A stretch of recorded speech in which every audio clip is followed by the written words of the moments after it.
Namaskar, Vanakkam, Namaskaram, Sat Sri Akal, Namaskar. Namasté le cinéma. Nous sommes le lundi 28 août 2023 et voici venu le nouvel épisode de notre podcast proposé en exclusivité par Bolly & Co. Salut Asma. Salut Elodie, comment vas-tu? Très bien et toi? Écoute, à merveille, super contente de tourner cette deuxième partie des Bolly & Co Awards, consacrée cette fois à mes industries favorites, notamment l'industrie malayalam, tamoul, telugu qui seront majoritaires. Donc voilà, les nominations Grand Sud. Et donc on s'est dit, allons-y, partageons ça avec nos auditeurs. Alors, j'espère que vous êtes prêts. Prenez une petite tisane, un petit chocolat chaud, parce que vous allez nous entendre déblatérer pendant au moins une bonne heure. Chocolat chaud, je conseille pas. Petit et glacé, ice americano si vous voulez. C'est vrai, c'est vrai. Bon, après, le temps est fluctuant en ce moment. Le temps est fluctuant, donc bon. Dans le sud, pas tant que ça. Là, il fait 34 degrés. Je suis déjà en sueur. Ça va être funky si on va devoir se battre, toi et moi. Parce que là, ma gueule, je suis chaud patate. Ah, mais de même. On a chacune fini nos devoirs, chacune regardé les films qu'il nous restait à visionner. Donc, je pense qu'on est toutes les deux parées et on est surtout toutes les deux déterminées. Donc, ouvrons les hostilités. J'ai pas réussi à voir tous les films que je voulais voir par contre, mais ça c'est parce que tout n'est pas malheureusement accessible et j'ai galéré pour certains téléchargements, je vais pas mentir. Mais de toute façon ma liste est complète, ma liste est faite, j'ai mes gagnants, donc tout va bien. Voilà, donc c'est l'essentiel. Moi, c'est ce que j'allais dire. J'ai pu voir l'essentiel des films que je voulais voir. Je vais pas te mentir, en fait, les nominations étaient relatives... Enfin, les nominations, mes lauréats, je devrais dire, étaient relativement bloqués depuis plusieurs semaines, quand même. Donc, bon. Dans tous les cas, si jamais vous avez des recommandations, si vous avez des favoris, n'hésitez pas à nous le dire en commentaire ou à nous envoyer un petit mail avec des descriptifs des films et tout machin. On est chaud patate pour regarder tout ce qu'on nous recommande. Petit rappel, on n'oublie pas que ces avis n'engagent que nous, que c'est un partage d'idées, Oui. que ce n'est pas une vérité universelle et que vous avez parfaitement le droit de ne pas être d'accord. Donc, partagez vos avis, vos désaccords, vos coups de cœur de l'année 2022 dans le cinéma dravidien. Et c'est pas grave si on pense pas la même chose que vous, on est dans le partage. Donc voilà. Bien sûr. Surtout, n'ayez pas de grief contre nous si on n'a pas choisi votre film préféré dans la catégorie du meilleur film. C'est juste le reflet de notre ressenti et de nos goûts de cinéphiles, voilà. Avant qu'on commence, est-ce que tu veux nous faire un résumé, toi, par rapport à tes visionnages, de ce que tu as ressenti vis-à-vis des différentes industries et des différents films que tu as vus globalement sur l'année 2022 ? Alors, pour faire un avis, exhaustif, ça va être compliqué. Par contre, si je devais être globale et grossière, je dirais qu'il y a eu du lourd cette année quand même. Enfin, en tout cas en 2022, parce que j'ai vu beaucoup de bons films. Le truc, c'est que je pense que j'ai vu parmi les meilleurs films très tôt, en 2022, du coup. Finalement, il n'y a pas vraiment beaucoup eu de débat, parce que j'ai vu beaucoup d'excellents films très tôt. Donc, tous les bons films que j'ai vus derrière... Et malheureusement, il faisait pas le poids. Je sais pas trop comment expliquer ça, mais voilà. Bon, on a eu une excellente année. On citera les grands films de 2022 tout à l'heure. On n'a pas besoin de faire de la redite. On en parlera et on en débattra ensemble. Mais effectivement, voilà, on a eu des grands films au niveau du cinéma dravidien. Et je pense justement que ça peut être une bonne leçon pour Bollywood, pour qu'ils s'inspirent aussi un petit peu de cette de cette créativité permanente chez nos amis sudistes. Et vous allez voir, parmi les films qu'on a adorés, il y a des grands blockbusters, il y a des petits films intimistes, il y a de tout. Vraiment, il y a à boire et à manger, donc on pourra pas nous targuer d'avoir des goûts très limités. Vraiment, on est parti bouffer à tous les râteliers. Et voilà, pour ce qui me concerne, en tout cas, j'ai été enchantée par mes découvertes du sud de l'Inde en 2022. Et du coup, toi, qu'est-ce que t'en as pensé ? Quel est ton petit bilan ? Il faut savoir que moi, les industries du Sud, je les ai vraiment découvertes à travers le cinéma malayalam. Donc c'est vraiment à travers cette industrie en particulier. Mais étrangement, en 2022, j'ai eu 0 coup de cœur dans cette industrie, ce qui est quand même très drôle. On est d'accord. Et ensuite, du coup, l'autre chose qui est marrante, c'est que là où j'ai eu mes plus gros coups de cœur, qui est notamment dans le cinéma tamoul, j'ai pas forcément fouiné plus que ça ensuite pour trouver d'autres pépites Et sans doute parce que ça revient un peu à ce que tu disais toi, c'est-à-dire que très vite on a vu de très très bons films, et même si derrière j'ai vu d'autres bons films, ça n'était pas aussi bien que ce que j'avais déjà vu, et donc forcément je pense que ça a joué et ça a fait que je me suis un peu retenue d'aller plus loin dans cette industrie. Je suis sûre que j'ai raté des choses, mais en tout cas, ouais, j'ai eu de très très belles surprises cette année. Pas là où je m'attendais du coup, mais c'était très chouette. C'est ça. Après, il y a évidemment, on le sait, on le rappelle, avec la crise du Covid-19, il y a beaucoup de grosses sorties qui étaient attendues durant les années précédentes, qui sont sorties du coup en 2022. Du coup, ça a fait beaucoup de Oui. gros projets extrêmement attendus, de gros blockbusters qui sont sortis l'année dernière. Donc forcément, il y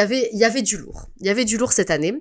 Donc voilà. Oui, si je peux préciser un truc, c'est que malheureusement, enfin en tout cas pour moi, après je sais pas si c'est la même chose pour toi, je n'ai pas le temps et la capacité de fouiner toutes les industries aussi bien que je l'aimerais et aussi bien que je le fais pour Bollywood. Forcément, j'ai une appétence qui est plus forte pour Bollywood puisque c'est comme ça que j'ai découvert le cinéma indien. Donc j'ai plus de... Si tu veux, je rebondis plus dès qu'un nouveau film sort quand c'est un film indie. Moi aussi. Ce qui n'est pas le cas des films du Sud, et je fais ce que je peux avec ce que je trouve et ce qui me plaît, et j'essaie de noter un maximum de films qui me donnent envie, etc. Mais quand je compare aussi, je fais un espèce de listing de combien j'ai vu de films, machin, forcément, je regroupe 3 industries, c'est pratiquement autant de films que ce que je regarde en film indie. Donc je tiens juste à préciser qu'effectivement, on a peut-être relevé des films que nous, on a vus, enfin en tout cas pour ma part que j'ai vus, mais il y a tellement plus de films que ça que j'ai sans doute raté plein de choses. Donc voilà, j'ai fait ce que j'ai pu, je suis fière de moi quand même, j'ai vu pas mal de bons films. Bien entendu, bien entendu. De toute façon, on l'a rappelé, Elodie a rédigé un article extrêmement intéressant il y a quelques mois sur son ressenti par rapport au cinéma indien et notamment par rapport à Bollywood. Et l'une des conclusions de cet article, qui est fascinant et que je vous conseille d'aller lire et qui est disponible sur notre site, c'est de prendre du plaisir. C'est de ne pas forcément être dans la chasse au visionnage à la chaîne. Ce qu'on a pu faire il y a quelques années, effectivement, on avait tellement envie de voir plein de choses et on avait tellement envie d'être exhaustive, et je sais que moi j'ai été là-dedans, que finalement on se gavait jusqu'à l'écœurement, je pense. Et là, je crois que cette année, on est arrivé à un stade, toi comme moi, où on se réconcilie avec le visionnage plaisir. Et du coup, forcément, il va y avoir des moments dans nos vies où on va tout simplement pas avoir envie de regarder des films. Ça veut pas dire que ça va durer des mois. Des fois, c'est l'affaire d'une petite semaine. Cette semaine, j'ai pas forcément envie de rester sur mon canapé. J'ai envie de sortir, de voir mes amis, de partir en voyage, de partager des moments avec les gens que j'aime. Et du coup, effectivement, être exhaustif dans ce contexte-là, et puis surtout quand on sait qu'à côté, on a notre taf, hein, chacune, on travaille toutes les deux à temps plein, c'est impossible. Donc, évidemment qu'il y a des films à côté desquels on est probablement passé. Donc, encore une fois, voilà, c'est un disclaimer, ça peut relever de l'évidence, mais il est toujours bon de le rappeler, il y aura forcément des films à côté desquels on est passé.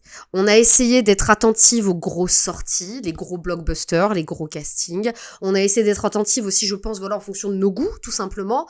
Voilà, il y a des réalisateurs qui ont pu nous toucher au cinéma tamoul, malayalam, etc. On se dit, tiens, il y a ce cinéaste-là qui a fait un nouveau film, ou tiens, cette actrice-là que j'aime bien qui vient de sortir un film. Et voilà, c'est un peu comme ça, c'est un peu, je pense, notre accroche quand on fait nos listings.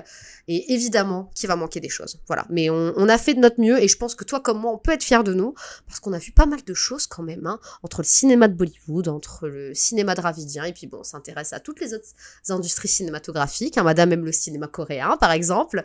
Moi, je regarde beaucoup de films américains, de films français. Donc voilà, je pense qu'on a réussi à vous livrer, je pense, en tout cas, un palmarès qui est pas dégueulasse. Voilà, vous nous direz ce que vous en pensez. Voilà.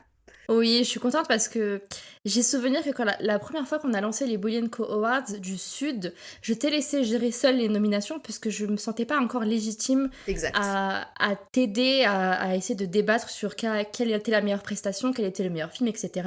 Et maintenant, je suis en capacité de remplir le truc, ce qui est quand même assez incroyable pour moi en tout cas. Mais voilà, je rebondis sur ce que tu disais tout à l'heure. Moi, c'est surtout une question de genre en fait. Il y a des genres de films que je ne regarde pas, qui ne m'intéressent pas, à moins vraiment qu'on me saoule avec parce qu'il y a telle prestation, il y a telle narration, il y a telle réalisation. il se peut que finalement je me dise bon allez je vais le lancer quand même, mais je sais ce que j'aime et je sais ce que je n'aime pas, et c'est pour ça que malheureusement il y a des films que je n'ai pas vus cette année, et je pense que toi tu les as vus, et je pense que c'est là aussi ça va peut-être pas... Et c'est pour ça, encore une fois, on le rappelle, que cette année, pour les Bolly & Co Awards 2023 portant sur l'année 2022, il n'y aura pas un mais 2 gagnants par catégorie, il y aura mon gagnant et celui d'Elodie. Donc on n'est pas là pour se battre non plus, on n'est pas là pour imposer notre avis à l'autre, on est là pour discuter, échanger, puis partager nos accords et nos désaccords. Et puis voilà, il y aura très probablement des fois où Elodie sera catastrophée par mes choix. Et inversement, et c'est pas grave. Il se peut qu'il y ait qu'un seul gagnant, parce que des fois, on a quand même, on l'a vu avec l'épisode d'avant, il y a quand même des choses sur lesquelles on est d'accord. Il y a des fois où on arrive, et il faut quand même se dire qu'on ne s'est absolument pas concerté, hein, d'accord ? Donc chacune a fait sa liste, chacune a fait sa sélection, chacun de son côté, et puis on va découvrir ensemble, du coup, quelles sont nos convergences et nos divergences, du coup, autour du cinéma du Sud en 2022. Voilà. Bon, du coup, Asma, je te propose qu'on fasse comme pour l'épisode précédent, c'est-à-dire qu'on instaure un peu le suspense et qu'on commence par les catégories qu'on attend le moins pour aller vers les catégories qu'on attend le plus. Donc, par quoi on commence ? Ce sont les catégories musicales. On va commencer par la catégorie de la meilleure chanteuse Grand Sud. C'est comme ça qu'on a nommé cette catégorie, donc qui va porter sur la meilleure interprétation féminine pour un film, pour une chanson, dans le cinéma dravidien, donc en langue telugu, tamoul, malayalam et kannada. On précise, ça concernera ces 4 industries. Voilà. Sachant que, je m'excuse par avance, je n'ai vu aucun film kannada. J'ai pas assez d'infos dessus, j'ai pas assez de liens de téléchargement dessus, je ne les trouve pas, C'est pas grave, Elodie, on te pardonne, on sait que tu fais... Elodie, faut quand même se le dire, fait déjà énormément de choses pour Bolly & Co, on va lui lâcher la grappe, je pense. Voilà. Et soyez gentils avec nos prononciations, s'il vous plaît. Encore hindi, on arrive plus ou moins à se débrouiller, mais là, ça va être un peu plus drôle. Voilà, le hindi, on arrive à se débrouiller, mais c'est vrai que là, on est sur des langues dravidiennes, c'est... En plus, voilà, par exemple, le kannada et le malayalam n'ont rien à voir, donc vous voyez, il y a même pas on peut même pas s'accrocher à quoi que ce soit.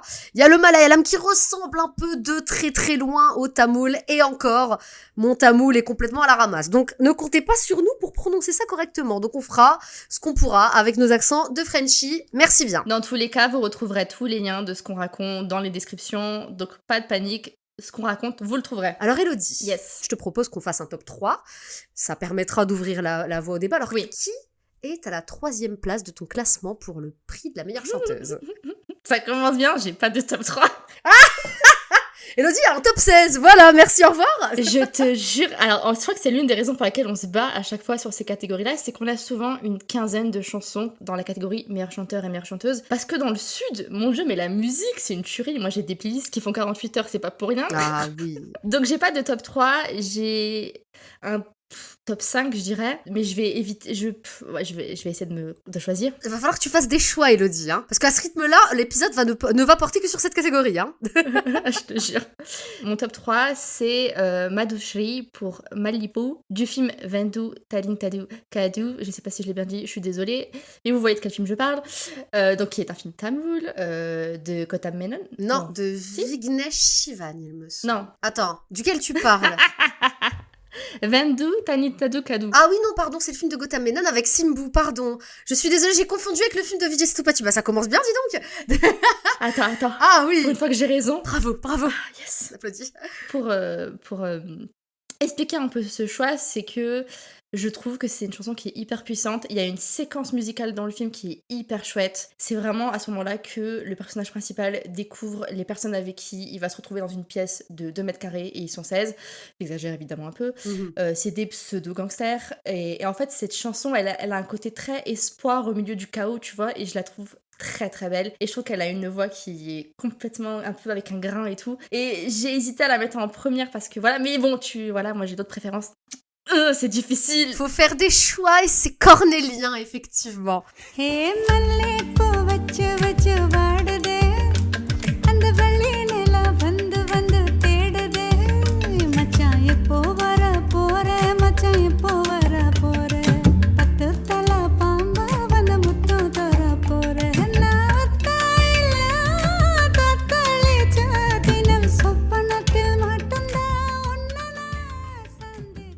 Alors à ma 3e place, sans grande surprise, on retrouve Shreya Ghoshal pour Rachasa Mamane du film Ponniyin Selvan.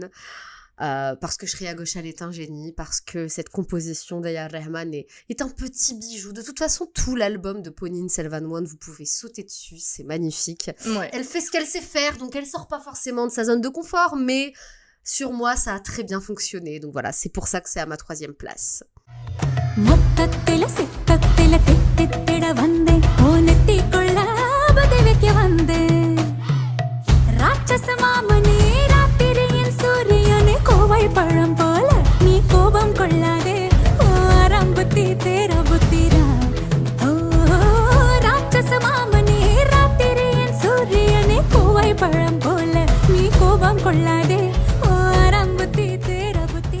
Alors du coup, qui a loupé de peu du coup la médaille d'or? Dis-nous, qui est ta 2e place? De peu? Bah c'est Jonita Gandhi pour Ento Intento.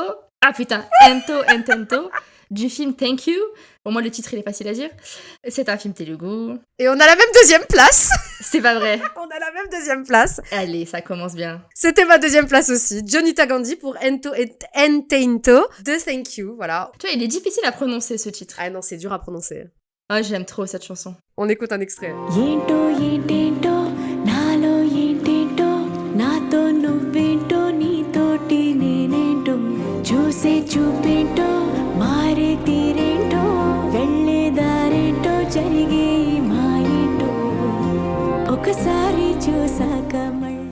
Alors du coup, pourquoi Jonita Gandhi? Pourquoi cette chanson, Elodie? Alors, je sais pas si toi tu te souviens, mais elle a commencé sur YouTube, elle a fait des covers, et en fait, je trouve qu'elle a une évolution dans sa carrière qui est hyper impressionnante. Elle chante dans plein de langues différentes, elle a collaboré avec des directeurs musicaux, des compositeurs qui sont incroyables, et c'est la chanson du film. Moi j'adore la réécouter.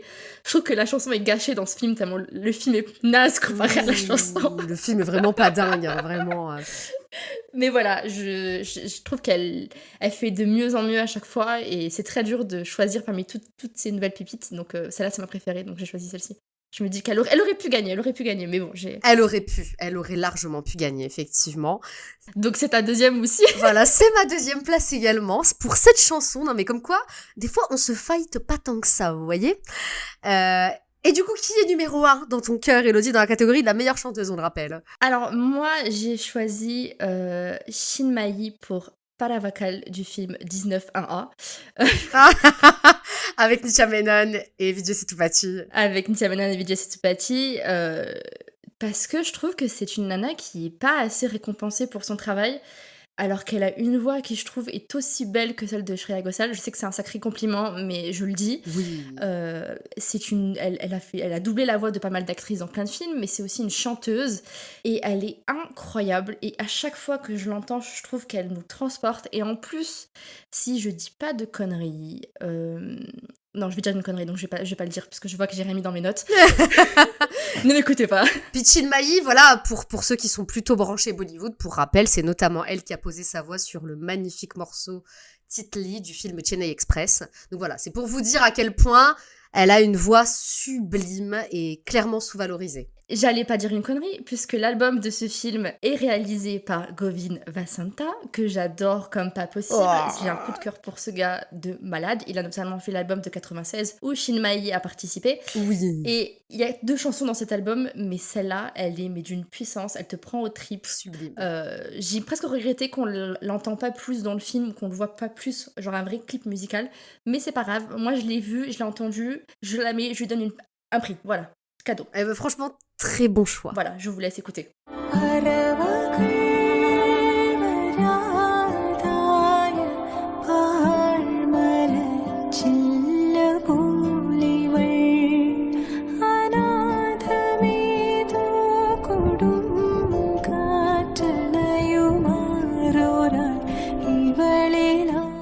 Et toi donc, qui est ton number 1?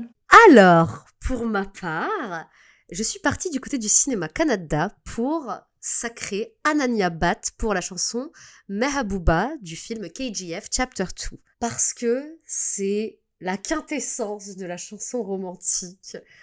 tout ce que j'aime, tout ce qui m'a fait kiffer, et ça m'a fait vachement penser aux mélodies romantiques des années 90 au cinéma hindi.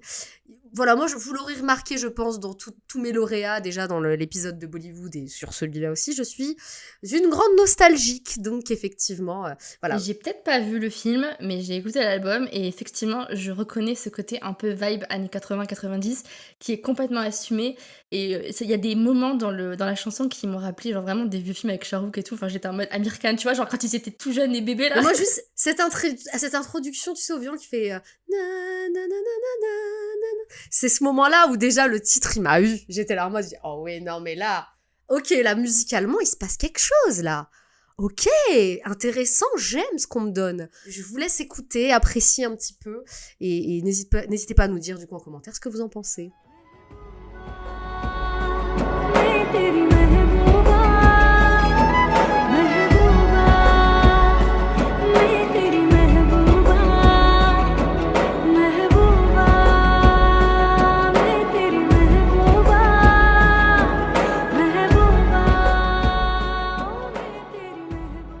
Bon, on n'a pas la même gagnante, ça commence bien. Mais écoute, ma foi, je trouve qu'on a fait 2 choix qui sont très intéressants et très bons.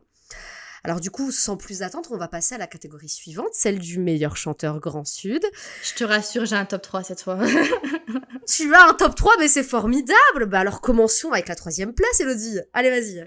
J'ai fait un tri cette fois en amont parce que je me suis dit c'est pas possible. J'ai eu du mal, c'était un carnage entre moi et moi-même.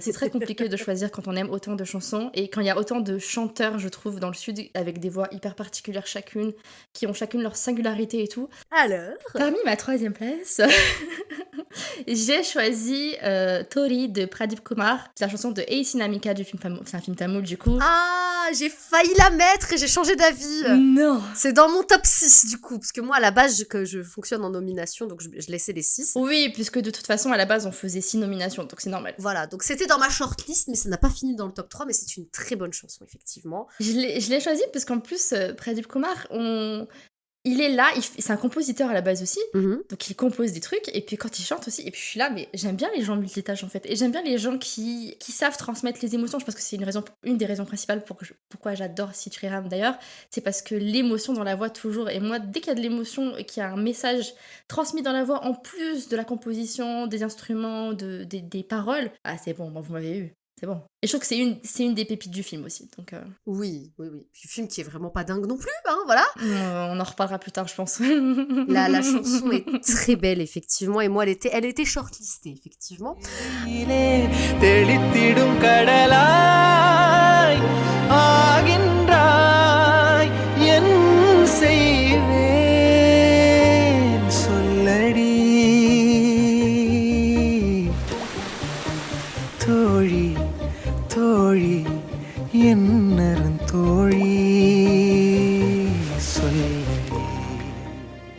Alors moi, pour ma 3e place, je suis plutôt partie sur quelque chose de plutôt guilleré, plutôt dansant, plutôt...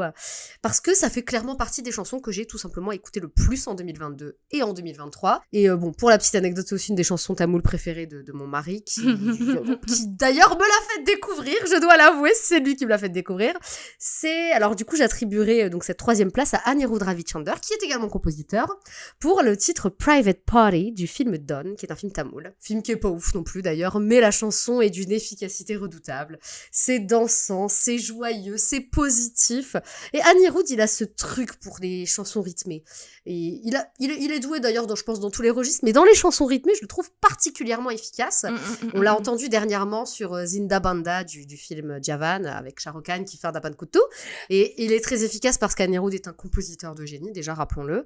Il a été lancé en 2000... Enfin, fin 2011, début 2012, avec l'album de Munnu, 3, si pour les amateurs, donc un film tamoul dramatique avec Dhanush, et notamment avec le titre Why This Kolaveridi, qui avait fait un buzz à l'époque, c'était incroyable, on en parlait dans la presse internationale, c'était assez inédit comme phénomène, et depuis Anirudh n'a eu de cesse de nous livrer des titres, des chartbusters, j'ai envie de dire, et cette chanson en fait partie, donc voilà. Là, je salue l'efficacité, je salue l'optimisme, je salue le rythme, et je salue le fait que c'est pas sorti de ma tête pendant des mois. Voilà. On écoute.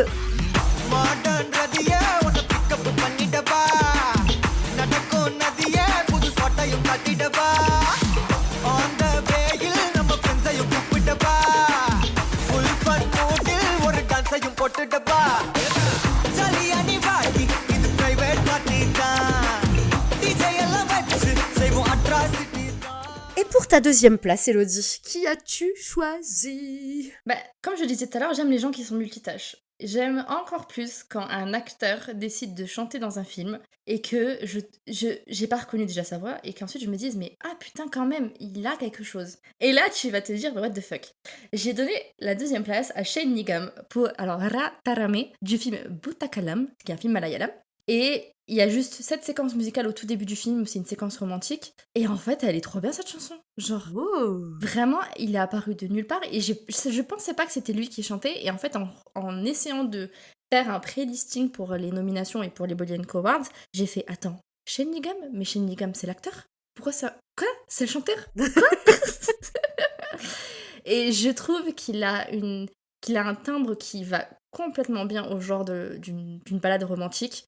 Je trouve qu'il a un petit grain tout mignon et une petite sensibilité qui est très douce et je m'y attendais pas et je trouve ça chouette. Donc j'étais obligée de le mettre parce qu'en plus c'est une chanson que j'ai saignée donc obligée.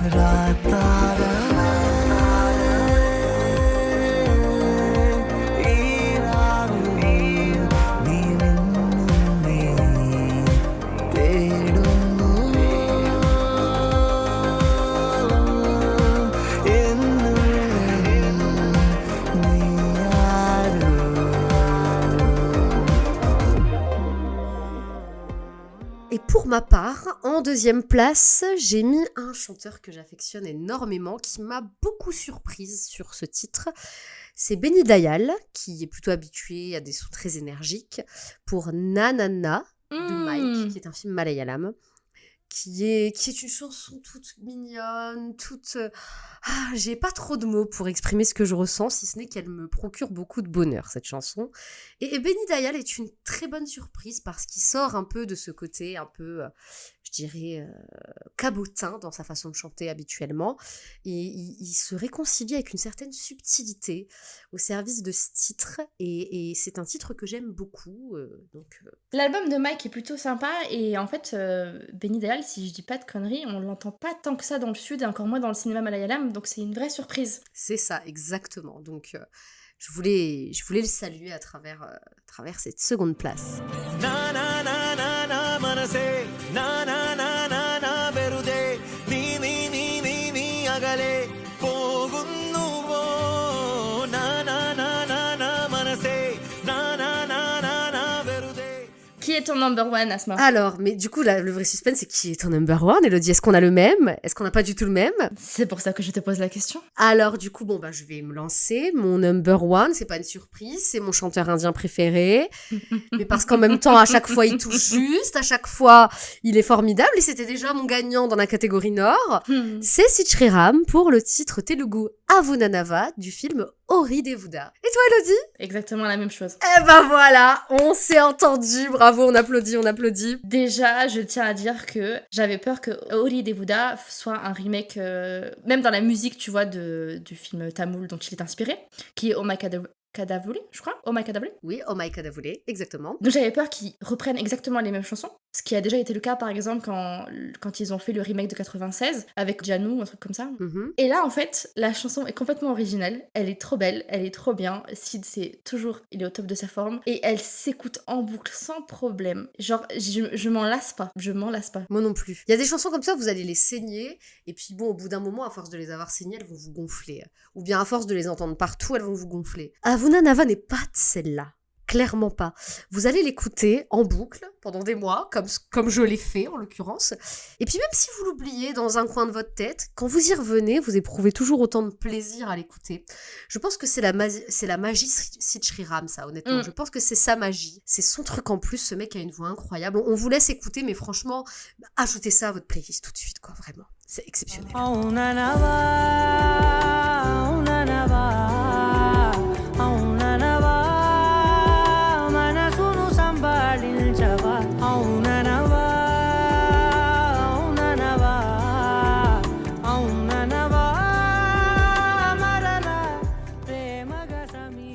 Alors, je sais pas pourquoi je parle en italien, mais voilà, je passe sur les meilleures bandes originales Grand Sud. Allons-y. Cette fois, j'ai un top 3 aussi, t'inquiète pas, maintenant j'ai que des top 3, tout va bien. Mais en même temps, c'était tellement facile pour moi de choisir mon number one, c'était Plutôt compliqué par contre de choisir le 2 et le 3 parce que du coup, voilà, il y a toujours des albums qu'on préfère. Mais voilà, mon number one, il est fixé, il est machin. Ok.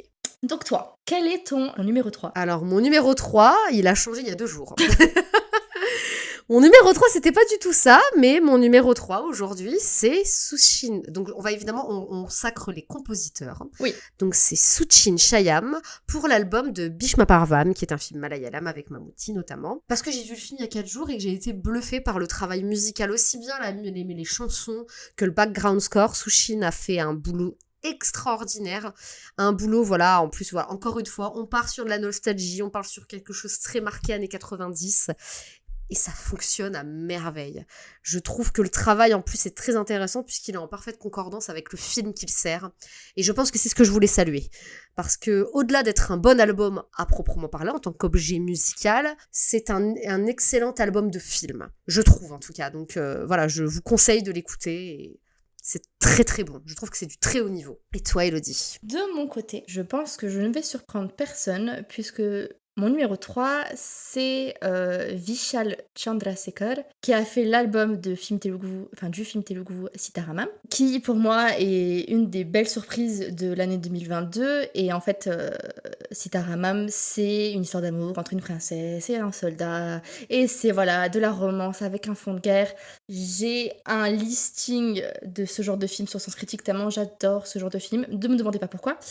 Et l'album est une... Enfin, il fait un sans faute. Moi, ce que j'aime bien, c'est quand un album fait un sans faute, que l'ambiance est instaurée et que l'ambiance est originale et va avec l'album musical, que les chansons se complètent les unes avec les autres, que ça raconte une histoire. Et là, avec Sitaramam, ça fonctionne très très bien. Et voilà, pour moi, 3e place, obligé. On peut pas vous faire écouter toutes les chansons, mais on vous laisse aller sur Spotify ou sur YouTube ou peu importe, il y a des jukebox comme on appelle sur YouTube, pour écouter du coup les chansons. De toute façon, on va vous mettre les liens des jukebox. On va vous mettre les liens des jukebox dans la description sur votre plateforme d'écoute favorite. Il n'y a pas de souci, ça y figurera.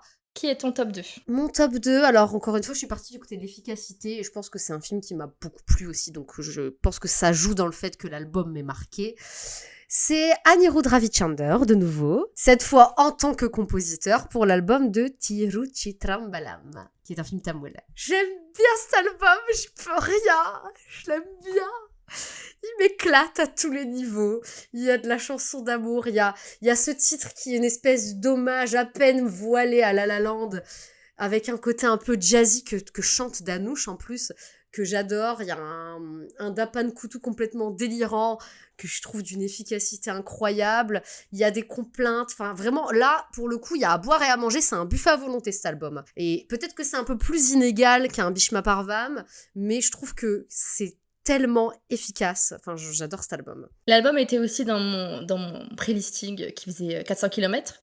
Parce que t'as tout dit. C'est un peu irrégulier peut-être, mais il y a tellement plein de musiques qui fonctionnent. Même si ça n'a aucun rapport les uns avec les autres, ça marche. C'est ça. Je trouve que c'est plein de propositions, en fait. Dans un seul et même album, il y a plein de propositions. Et Anirudh, en fait, à chaque fois, je suis surprise parce que je me dis, il travaille tellement, ce mec est tellement multitâche et il travaille tellement que j'ai peur qu'il soit fatigué et qu'il fournisse des fois du travail un peu bâclé parce que voilà, il a pas de temps non plus, tu vois.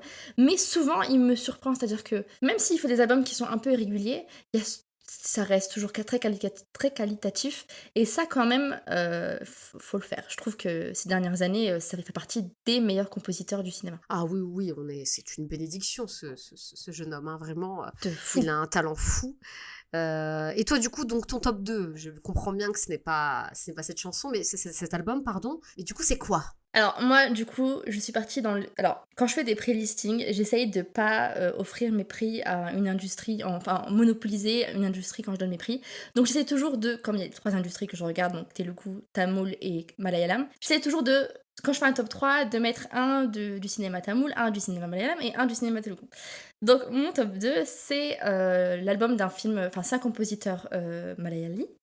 Et c'est Esham Abdul Wahad qui a fait l'album de Hridayam. Ah, mais il était dans mon listing. Le film de Vineet Srinivasan, qu'on adore toi et moi, je pense, énormément. Oui. On reparlera du film plus tard. Mais l'album, la musique de ce film, enfin, y a que ça qui fonctionne dans le film. Je vais être méchante, mais il y a que ça qui fonctionne dans le film. C'est vrai que voilà, l'album, de toute façon, de Hicham Abdul-Wahab est superbe. Ça a pas fini dans mon top 3, mais pareil, c'était dans ma shortlist parce que c'est un mec qui est très très doué. Elle est extrêmement fournie en plus, cet album. Hein. Il y a énormément de musique, énormément de chansons. Oui, c'est un album très riche. Et c'est incroyable. À chaque fois que t'as une nouvelle chanson, t'es là, waouh! Ah, attends, waouh! Encore une autre claque, encore une autre, et encore une autre. Il aurait aisément gagné la première place si je n'avais pas trouvé quelqu'un d'autre, évidemment. Évidemment, tu lui as fait une petite infidélité. mais le number one, c'était impossible de pas lui donner le prix. Impossible. Eh bah écoute, on va y venir là, sans transition. Et je vais te laisser commencer du coup, parce que je vois que tu es... On va voir justement si on a le même. Allons-y. Bah, Rahman, pour Pony Selvan One. Eh bah voilà! On s'entend pour la 2e fois consécutive. Le travail qui a été effectué pour l'album de ce film, pour le premier opus comme le second d'ailleurs, la recherche au niveau des percussions, des instruments, au niveau des voix, les chansons, enfin moi je trouve que tout fonctionne dans cet album et c'est un personnage à part entière du film et c'est pour ça que quand la musique s'arrête dans ce film, je suis en mode non, revenez. C'est cool, mais elle est tellement bien et non, il faut récompenser Rahman pour le travail fait sur Pony Selvan, c'est obligé. L'album de Pony Selvan One est incroyable et effectivement c'est ma première place aussi sans surprise et je pense que avec cet album il est venu rappeler pourquoi on l'appelait le Mozart de Madras, voilà. Oh, c'est clair. Comme ça c'est réglé. Hein, pour ceux qui se disaient ouais mais il est un peu fatigué je trouve, fermez tous vos gueules vraiment parce que l'album est exceptionnel. Et bon, on parlera du film tout à l'heure, mais j'ai envie de vous dire, ils ont réussi à s'aligner en termes de niveau et de qualité, parce que c'est incroyable ce qui a été fait sur ce projet, et la musique est divine. Puis l'investissement qui a été fait par le compositeur sur ce projet, moi c'est ça qui m'a aussi beaucoup surprise, c'est-à-dire que avant même que les promotions du film commencent, il y avait déjà des vidéos sur comment ils ont composé la musique, comment ils ont commencé à créer des trucs, comment ils ont commencé à enregistrer, et en fait moi j'ai suivi un peu ça sans le vouloir parce que c'était pas non plus ce que je cherchais, mais je suis tombée dessus par hasard et j'ai trouvé ça dingue quand tu vois le travail qui a été fait derrière. Genre je suis désolée pour tous les autres compositeurs qui sont géniaux, mais là je ne peux pas, c'était une évidence de récompenser Aya Rahman, une évidence de fou. Je pense que c'est pour ça d'ailleurs qu'on s'est entendu, voilà, sans même le savoir, parce que c'est incroyable ce qui a été fait sur cet album et bravo Aya Rahman, hein, voilà, je pense que c'est lui qui a inspiré tous les autres de toute façon, donc comme ça c'est réglé. Alors pour les catégories musicales on a fini, on peut se féliciter je pense d'ores et déjà. Oui, il n'y a pas eu de bain de sang, c'est génial, magnifique. Encore une fois, je pense que c'est parce qu'on n'a pas de nomination à faire, donc du coup, on est plus zen. Ça va. Ça évite... En gros, là, on s'épargne quand même une bonne partie du taf, donc c'est très bien. Modèle. On va passer du coup donc dans des catégories acting, et on passe dans la catégorie du meilleur second rôle féminin Grand Sud, donc une prestation féminine dans un second rôle, dans les 4 industries dravidiennes qu'on vous a citées. Oui. Alors Elodie, ta 3e place, dis-nous tout. Et la 3e place revient à... Roulement de tambour. Donc moi, j'attribue ma 3e place à Revati pour justement un film malayalam que j'ai cité plus tôt, qui est Butakalam, qui est un film d'horreur assez classique. C'est une famille qui emménage dans une maison hantée, bon, on connaît. Mais en fait, le danger des fantômes dans cette maison hantée... Oui, j'ai vu un film d'horreur, je sais, c'est une surprise. C'est pour ça que je suis un peu estomaquée, là, j'avoue. Ce que l'amour pour le cinéma malayalam te fait faire, c'est incroyable, hein, parce que...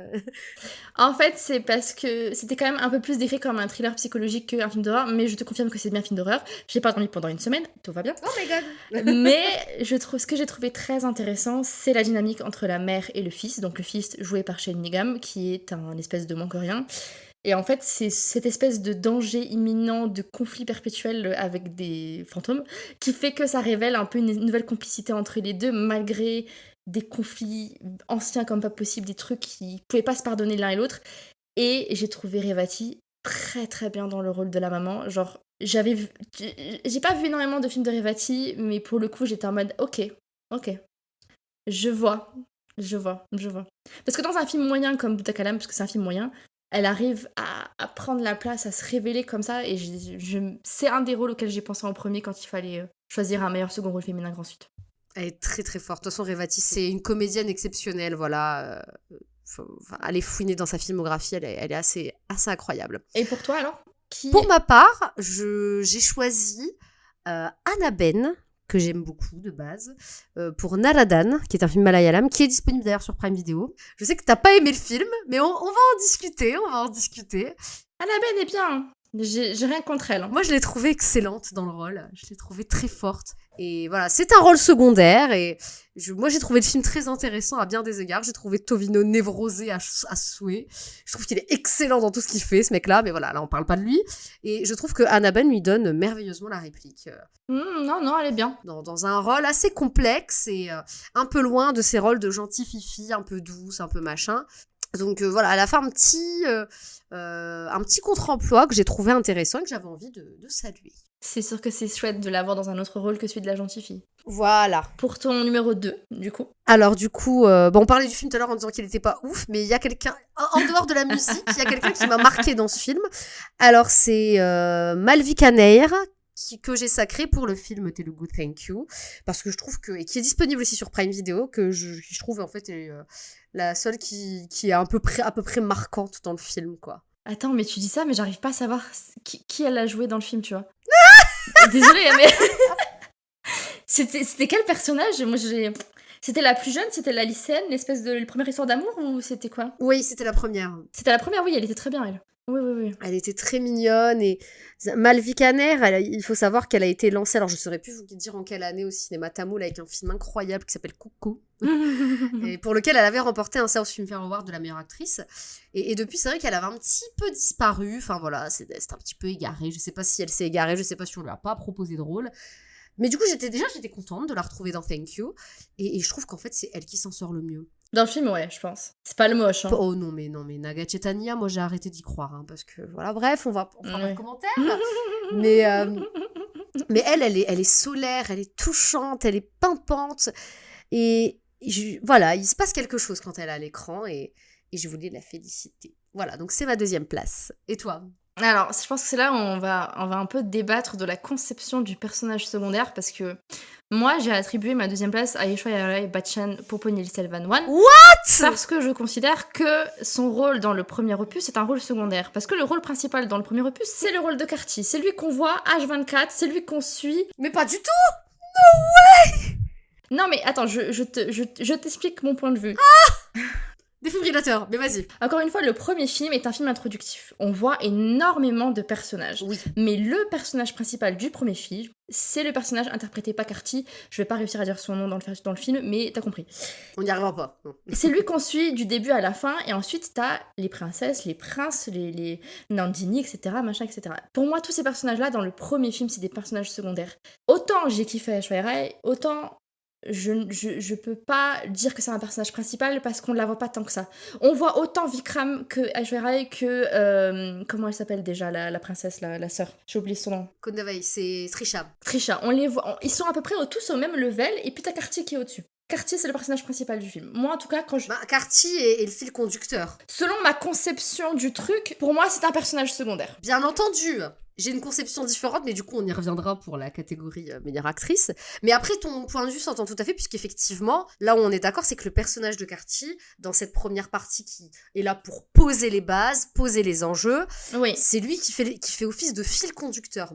C'est de son point de vue qu'on suit l'histoire. C'est lui qui va nous mener à tous les personnages centraux de cette histoire et qui va, finalement, par son prisme, nous permettre d'appréhender leurs différents objectifs, etc. Les conflits, les manigances, etc., bien sûr. Donc c'est vrai que le personnage de Karti, surtout maintenant que je pense toi comme moi on a vu la 2e partie, dans la première partie c'est vraiment le personnage de Karti qui porte tout ça, là où dans la 2e partie il est limite un personnage secondaire, j'ai même presque envie de dire un personnage tertiaire, face à Aishwarya Rai et Vikram. Exactement, mais je suis d'accord avec toi qu'Aishwarya, on la voit moins dans cette première partie. C'est pour ça. Mais mon Dieu, mais quand elle est là... Donc, je comprends, mais du coup, je comprends qu'elle soit 2e, même si c'est pas dans la catégorie que j'aurais choisie, je comprends tout à fait ton choix, parce qu'effectivement, quel retour pour Aishwarya, mon Dieu. Elle est exceptionnelle. Oh là là, mais elle est incroyable. Et on en parlera l'année prochaine quand il faudra parler de la 2e partie, mais... Waouh! Je vous le dis d'avance, elle va gagner le prix. Ah, mais oui, mais je pense que, en tout cas pour ma part, je pense que c'est bien parti, en tout cas. J'ai pas encore assez vu de films en 2023 pour savoir si notre prestation va prendre la place, mais c'est sûr qu'elle est incroyable. Elle prend, en fait. Quand elle apparaît à l'écran, on ne voit qu'elle, et je pense que Mani Ratnam a fait un travail. Il y a quelque chose d'hypnotique. Il sait faire, parce qu'il l'a déjà filmé, il a déjà réalisé avec elle de nombreuses fois, donc il sait la mettre en valeur. Mais en plus, l'écriture de son personnage a une... Enfin, elle est impeccable, impeccable. Et encore une fois, c'est rare de voir une actrice de son âge tenir un tel rôle dans un tel film et t'as rien à dire parce que c'est parfait. Comme quoi, il faut arrêter le dictat, il faut que des meufs jeunes. Et Papy a 78 ans, il peut encore jouer un mec de 30 ans qui se bagarre contre tout le monde. Voilà. Non. On arrête les conneries. Exactement, ça suffit. Voilà une masterclass. Elle va avoir 50 ans, elle est d'une beauté incroyable, elle a pas besoin de jouer les daronnes. C'est ça. Et elle est merveilleuse et elle te cloue sur ton siège. Donc oui, une deuxième place franchement méritée. Elle aurait gagné la première place, mais il y a quelqu'un d'autre qui passait au-dessus. In extremis. Et ma première place, je l'ai attribuée à Eli Avram pour Naneva Rouven, qui est un film tamoul, qui est une espèce de thriller psychologique un peu chelou que j'ai vu au cinéma, puisque le film est sorti en France. Et j'ai trouvé Eli Avram assez impressionnante. C'est une actrice suédoise, alors elle est gréco-suédoise pour être exacte, qui est plutôt habituée à des rôles très superficiels. C'était un peu la Nora Fatehi des années 2010, hein, si vous voyez ce que je veux dire. Une jolie femme, mais avec des rôles un peu creux. Et là, elle a un personnage de femme muette, pour être honnête. Et tout passe par le regard, tout passe par le non-verbal. Et elle est impressionnante. En sachant qu'en face d'elle, il y a Danouche. Hein, donc, pour réussir à exister face à Danouche, il faut quand même sortir les rames. Et elle est impressionnante. Vraiment, je suis sortie de la salle et je me suis dit, mais qu'est-ce qui vient de se passer, là, en fait ? What ? Mais elle a ça en elle, en fait, et c'est... Bravo à elle, bravo, parce que c'est une de mes plus belles surprises cette année au Cinéma du Sud. Je m'attendais absolument à rien, et elle m'a clouée. Elle m'a clouée. Dis-moi si j'ai une connerie, est-ce qu'elle a pas joué dans Goodbye ? Oui, elle a joué dans Goodbye, elle jouait la femme de Pavel Gulati. Et je l'ai trouvée hyper attachante et hyper sous-employée alors qu'elle avait un potentiel de fou, tu vois. Elle jouait l'épouse de Pavel Gulati, du coup, effectivement, elle est dedans, je te confirme. Et puis bon, elle avait une petite carrière depuis le début des années 2010. On l'a vue dans plein de petites choses, dans des item numbers, dans des rôles tertiaires, etc. Mais c'est bien de voir ce tournant dans sa carrière, je trouve ça intéressant. C'est super intéressant et elle l'a bien fait, en plus de ça, tu vois. C'est qu'elle aurait très bien pu se planter ou être à côté. Et c'est pas le cas. Elle est juste. Parfaitement juste. Le film est dispo sur Netflix ou pas ? Je sais plus. Sur Prime Video. Dans mes souvenirs, il était sur Prime Video. Ok. Donc, à revérifier, parce que bon, avec les fluctuations des plateformes, on n'est plus sûr de rien. Mais aux dernières nouvelles, il était sur Prime Video. Ok. Voilà. Ok. Et du coup, de ton côté, Elodie, qui s'est faufilé devant Aishwarya Rai Bachchan, quand même ? Tu vas encore crier au scandale parce que je suis sûre que pour toi ça va être « Non, c'est un personnage principal et pas secondaire !» Dis-nous ! Nithya Menon pour Tiruchi Tambaram. On va se fighter.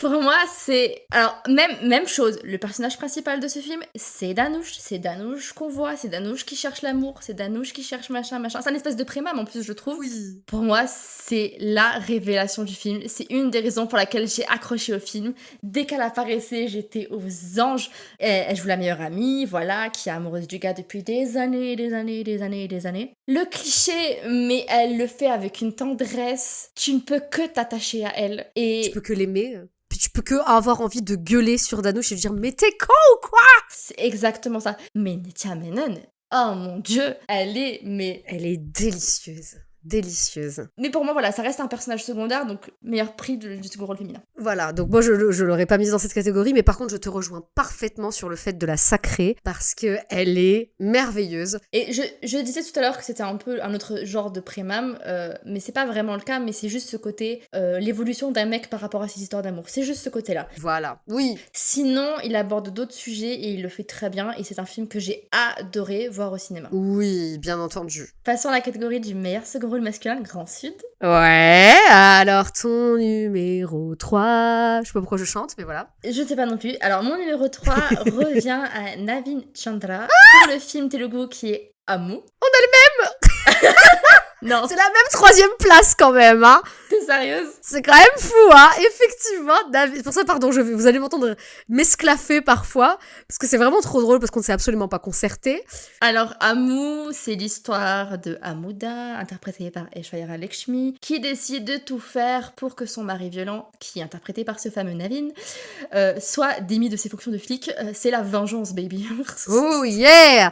On arrête d'être une victime, on agit contre son oppresseur. Et le mec est exécrable. Il est détestable. Détestable. Pour comparaison, j'ai sur la même année, et je pense que tu l'as vu aussi, j'ai vu un autre film sur une femme victime de un film dravidien, sur une femme victime de violence conjugale qui prend sa revanche, qui est plutôt pas mal d'ailleurs, qui était shortlisté, c'était Jaya Jaya Jaya He. Oui. Et Basil Joseph, qui est d'ailleurs le réalisateur de Min Al-Mourali, jouait le mari exécrable. Sauf que là, on a plus affaire à un gosse capricieux, vous voyez. Et je pense que c'est pour ça que j'ai choisi Navin Chandra, parce que Navin Chandra, dans le côté monstrueux, il va beaucoup plus loin. Ah, il va très loin. Il va très loin. Là où Basil Joseph, c'est plus un gamin capricieux, tu sais, intolérant à la frustration, quoi. Mais c'est une bonne proposition, je trouve aussi, hein, après... Et c'est une excellente proposition, parce qu'on a beaucoup de profils comme ça qui sont auteurs de violences conjugales, des mecs qui supportent pas qu'on leur dise non, tout simplement. Comme des gros gosses, voilà. Exactement. Mais on est clairement sur un gros pervers narcissique avec le personnage de Navin Chandra. Oui. Il est monstrueux, il fait tout pour se rendre détestable et il le fait à merveille. Mon Dieu, j'avais envie de le claquer. Ah là là. Bref, pardon. C'est viscéral. Viscéral. Mon numéro 2. Bon là, on pourrait toujours débattre sur la notion de second rôle, mais je reste là-dessus. C'est Prithviraj pour Jana Ganamana, qui est un film malayalam, mais qui est disponible sur Netflix d'ailleurs, pour votre petite info. Oh, on a le même. Ah, c'est pas vrai. J'adore. Quand je vous dis, en fait, je vais juste vous dire un truc qui n'a rien à voir, mais Elodie et moi, on a cette private joke depuis des années, où on se dit régulièrement, quand on pense la même chose, on se dit, mais elle sort de ma tête, toi. Sors de ma tête. Et puis l'autre lui répond toujours, donc soit moi, soit elle, mais non, mais j'y suis bien, en fait, c'est bon, j'ai déjà installé mon mobilier et tout. Et en fait, j'ai cette sensation-là, là, maintenant, tout de suite, genre, en mode, sors de ma tête, cousine. Parce qu'on a les mêmes deuxième et troisième places. Dis-moi toi ce que t'en as pensé de Prithviraj, parce que je sais que t'as vu le film assez récemment. Moi, c'est un peu plus lointain. Oui. Donc dis-moi ce que t'en as pensé. Alors, pour résumer, parce que je pense que on va essayer de faire ça un peu plus souvent. Oui. Pour résumer, Jana Ganamana, alors j'ai écrit un truc, tu me dis si j'ai faux. Une prof est retrouvée brûlée vivante. C'est sympa, ça commence bien. Les étudiants protestent, la police fait preuve de violence, des hommes soupçonnés sont arrêtés, mais où est la vérité? Bref, ça part en cacahuète, je ne peux pas en dire plus. Le personnage de Prithviraj apparaît surtout à la seconde partie du film, en tant qu'un avocat, donc l'avocat Aravind. Et mon Dieu, j'aurais préféré que le film commence direct avec lui, tellement il était... Ah mais oui, mais on est d'accord. Incroyable. En fait, toute la première partie, en fait, quand j'ai lancé le film, je me souviens de ça, par contre. Je me souviens avoir lancé le film parce que j'ai vu Prithviraj, et j'adore Prithviraj, et en fait, le film est long à démarrer, et ok, d'accord, on pose des enjeux qui peuvent être intéressants, mais j'ai énormément de mal à me mettre dedans, en fait. J'ai énormément de mal à rentrer, et je me dis, meuf, accroche-toi, Prithviraj, il est pas encore arrivé. Accroche-toi. Et je me suis accrochée à ça. Et j'ai tellement bien fait, parce qu'à partir du moment où il est là, je n'ai plus vu le temps passer, je n'ai plus regardé mon téléphone, je n'ai plus fait pause, je me suis même retenue d'aller aux chiottes, c'est pour te dire. Cet acteur, déjà, est un acteur immense, franchement, regardez ce qu'il fait, il est génial. Mais alors, dans ce film, il est transcendé. Ah ouais. Il est transcendé, il se passe quelque chose de dingue dans le rôle de cet avocat estropié qui donne tout, qui est habité par le propos qu'il défend. Et voilà, le film défend plein de choses intéressantes et vous allez voir, il y a des choses qui sont... Alors, c'est encore une fois, c'est inégal, mais je trouve que le film a le mérite d'aller au bout de son propos et ça, j'ai trouvé ça génial. Parce que Prithviraj, c'est une masterclass, vraiment. Oui, et puis celui qui interprète le policier, Suraj Venjaramodu, je crois. Oui. Oh putain. Bravo, j'allais te féliciter là. Je suis fière de moi. Celui qui joue le flic était aussi très bon dans ce rôle. Malheureusement, c'est peut-être un peu la narration du début qui veut vraiment tellement poser le contexte qui fait qu'on a du mal à suivre. C'est ça. Mais on utilise toutes les informations qu'on vous donne dans la seconde partie et c'est très intéressant. Et l'idée du film est vraiment pas mal et le film est dispo sur Netflix en VOSTFR. N'hésitez pas à le regarder. Et voilà, Prithviraj, masterclass. On adore, on adhère. Bravo à lui. Bon, est-ce que là on a le même premier? Non, mais je rigole sinon. Je crois pas, mais tu veux que je dise mon numéro 1? Je pense pas. Parce que moi, c'est un coup de cœur personnel. C'est ma fibre papiesque, là. Alors, mon numéro 1, c'est un immense réalisateur tamoul qui, là, joue la comédie, c'est Bharathi Raja pour Tirutitrambalam. On a le même. C'est le même. On a le même. C'est trop fort. Il m'a fait chialer. Il m'a fait chialer aussi. Il m'a fait rire et il m'a fait pleurer. Mais les papis cette année là, et depuis ça fait 1 an que les papis ils ont le vent en poupe parce que je fais un petit aparté qui n'a rien à voir. J'ai fait Dharmendra dans Rocky Horror Nikki Prime Kahani m'a fait pleurer, et là Bharati Raja l'année dernière m'a fait pleurer, et il m'a fait beaucoup rire aussi parce que parmi les punchlines les plus drôles viennent de lui, et il les délivre avec un panache, une audace, et puis il m'a fait pleurer. Moi j'ai un truc avec les papis de base, tu vois, c'est un peu touchant, ça y est je chiale, j'ai la larme facile, mais ah là là, mais quelle émotion. Puis son personnage ne sert pas que de faire valoir comique, ou juste, il est pas là juste en fond, il a un véritable intérêt dans l'histoire. Voilà, c'est pas juste le papy, quoi. Entre lui, le petit-fils, le fils, c'est ça qui le démarque. Jouer sur la relation générationnelle comme ça entre un grand-père, un fils et un petit-fils, j'ai trouvé ça très pertinent. Et Bharati Raja est incroyable. Bah écoute, on est complètement d'accord sur cette catégorie. Ce que ça arrive, mais là, on a un top 3 identique et même dans l'ordre. Et dans le bon ordre. C'est incroyable. Sans transition. Passons à une des très grandes catégories, la meilleure actrice Grand Sud. Et de la même manière que j'avais déjà ma bande originale en tête depuis genre 15 ans, 15 mois plus tôt, je savais déjà qui allait gagner ce prix-là le jour où j'ai vu le film. Alors moi, le film qui est arrivé numéro 1, enfin l'actrice et le film qui sont arrivés numéro 1 de cette catégorie, je les ai vus sur le tard. J'ai repoussé l'échéance parce qu'on m'avait dit que ça allait être bouleversant, que j'allais pleurer. Je pense que moi, la première, je t'ai harcelée. Oui, tu m'as harcelée, tu m'as dit Asma, bouge ton cul, va voir le film. Et moi, j'étais là, mais je suis pas prête psychologiquement, machin, bref. J'ai pas besoin d'être dans ta tête pour savoir qui t'a choisi. On y reviendra, mais tout ça pour vous dire que ce film est incroyable et que cette prestation est pour moi, sans déconner, déjà la meilleure prestation de l'année, toute industrie confondue, y compris l'indie. Mais c'est pour moi l'une des meilleures prestations féminines de ces 10 dernières années au cinéma indien. C'est exceptionnel ce qui a été fait là. Mais on y reviendra, on fait un petit teasing, voilà, on tente le suspense. Ta 3e place, Elodie. Bah, tu parlais du film tout à l'heure. Donc, ma 3e place revient à une actrice que d'habitude je ne supporte pas. Je sais pas pourquoi, c'est physique. Il y a des gens comme ça, on ne les aime pas. Ma 3e place revient à Darshana Rajendran dans Jaya Hey. Ah, c'est vrai qu'elle est cool dans ce film. Parce que, alors, l'histoire, donc, c'est Rajesh, Basil Joseph, qui est de plus en plus violent avec sa femme, qui est Jaya. Voilà. Mais en plus, il est violent pour des raisons à la con. Et celle-ci décide d'apprendre les arts martiaux pour se défendre contre son mari.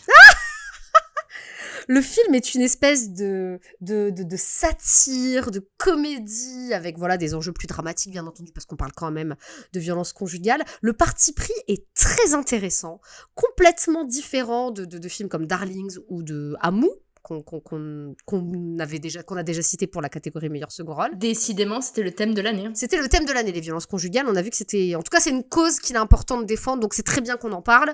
Et j'avoue que Jaya Hey fait une proposition tout à fait intéressante. Et Darshana est surprenante, effectivement. Je suis d'accord avec toi. Ce que j'aime bien, c'est qu'on joue avec son physique, justement. Oui. C'est que c'est la petite femme menue, tu te dis pas, elle va redonner ton coup de poing, tu vois. Et en fait, comment elle en vient à se dire, je vais faire ça, Ça, c'est la première partie du film que j'ai adorée. C'est vraiment quand elle se met en tête que non, elle ne peut pas accepter la violence, elle peut se défendre d'elle-même. J'ai trouvé le propos génial. La suite du film part un peu en cacahuète, selon moi.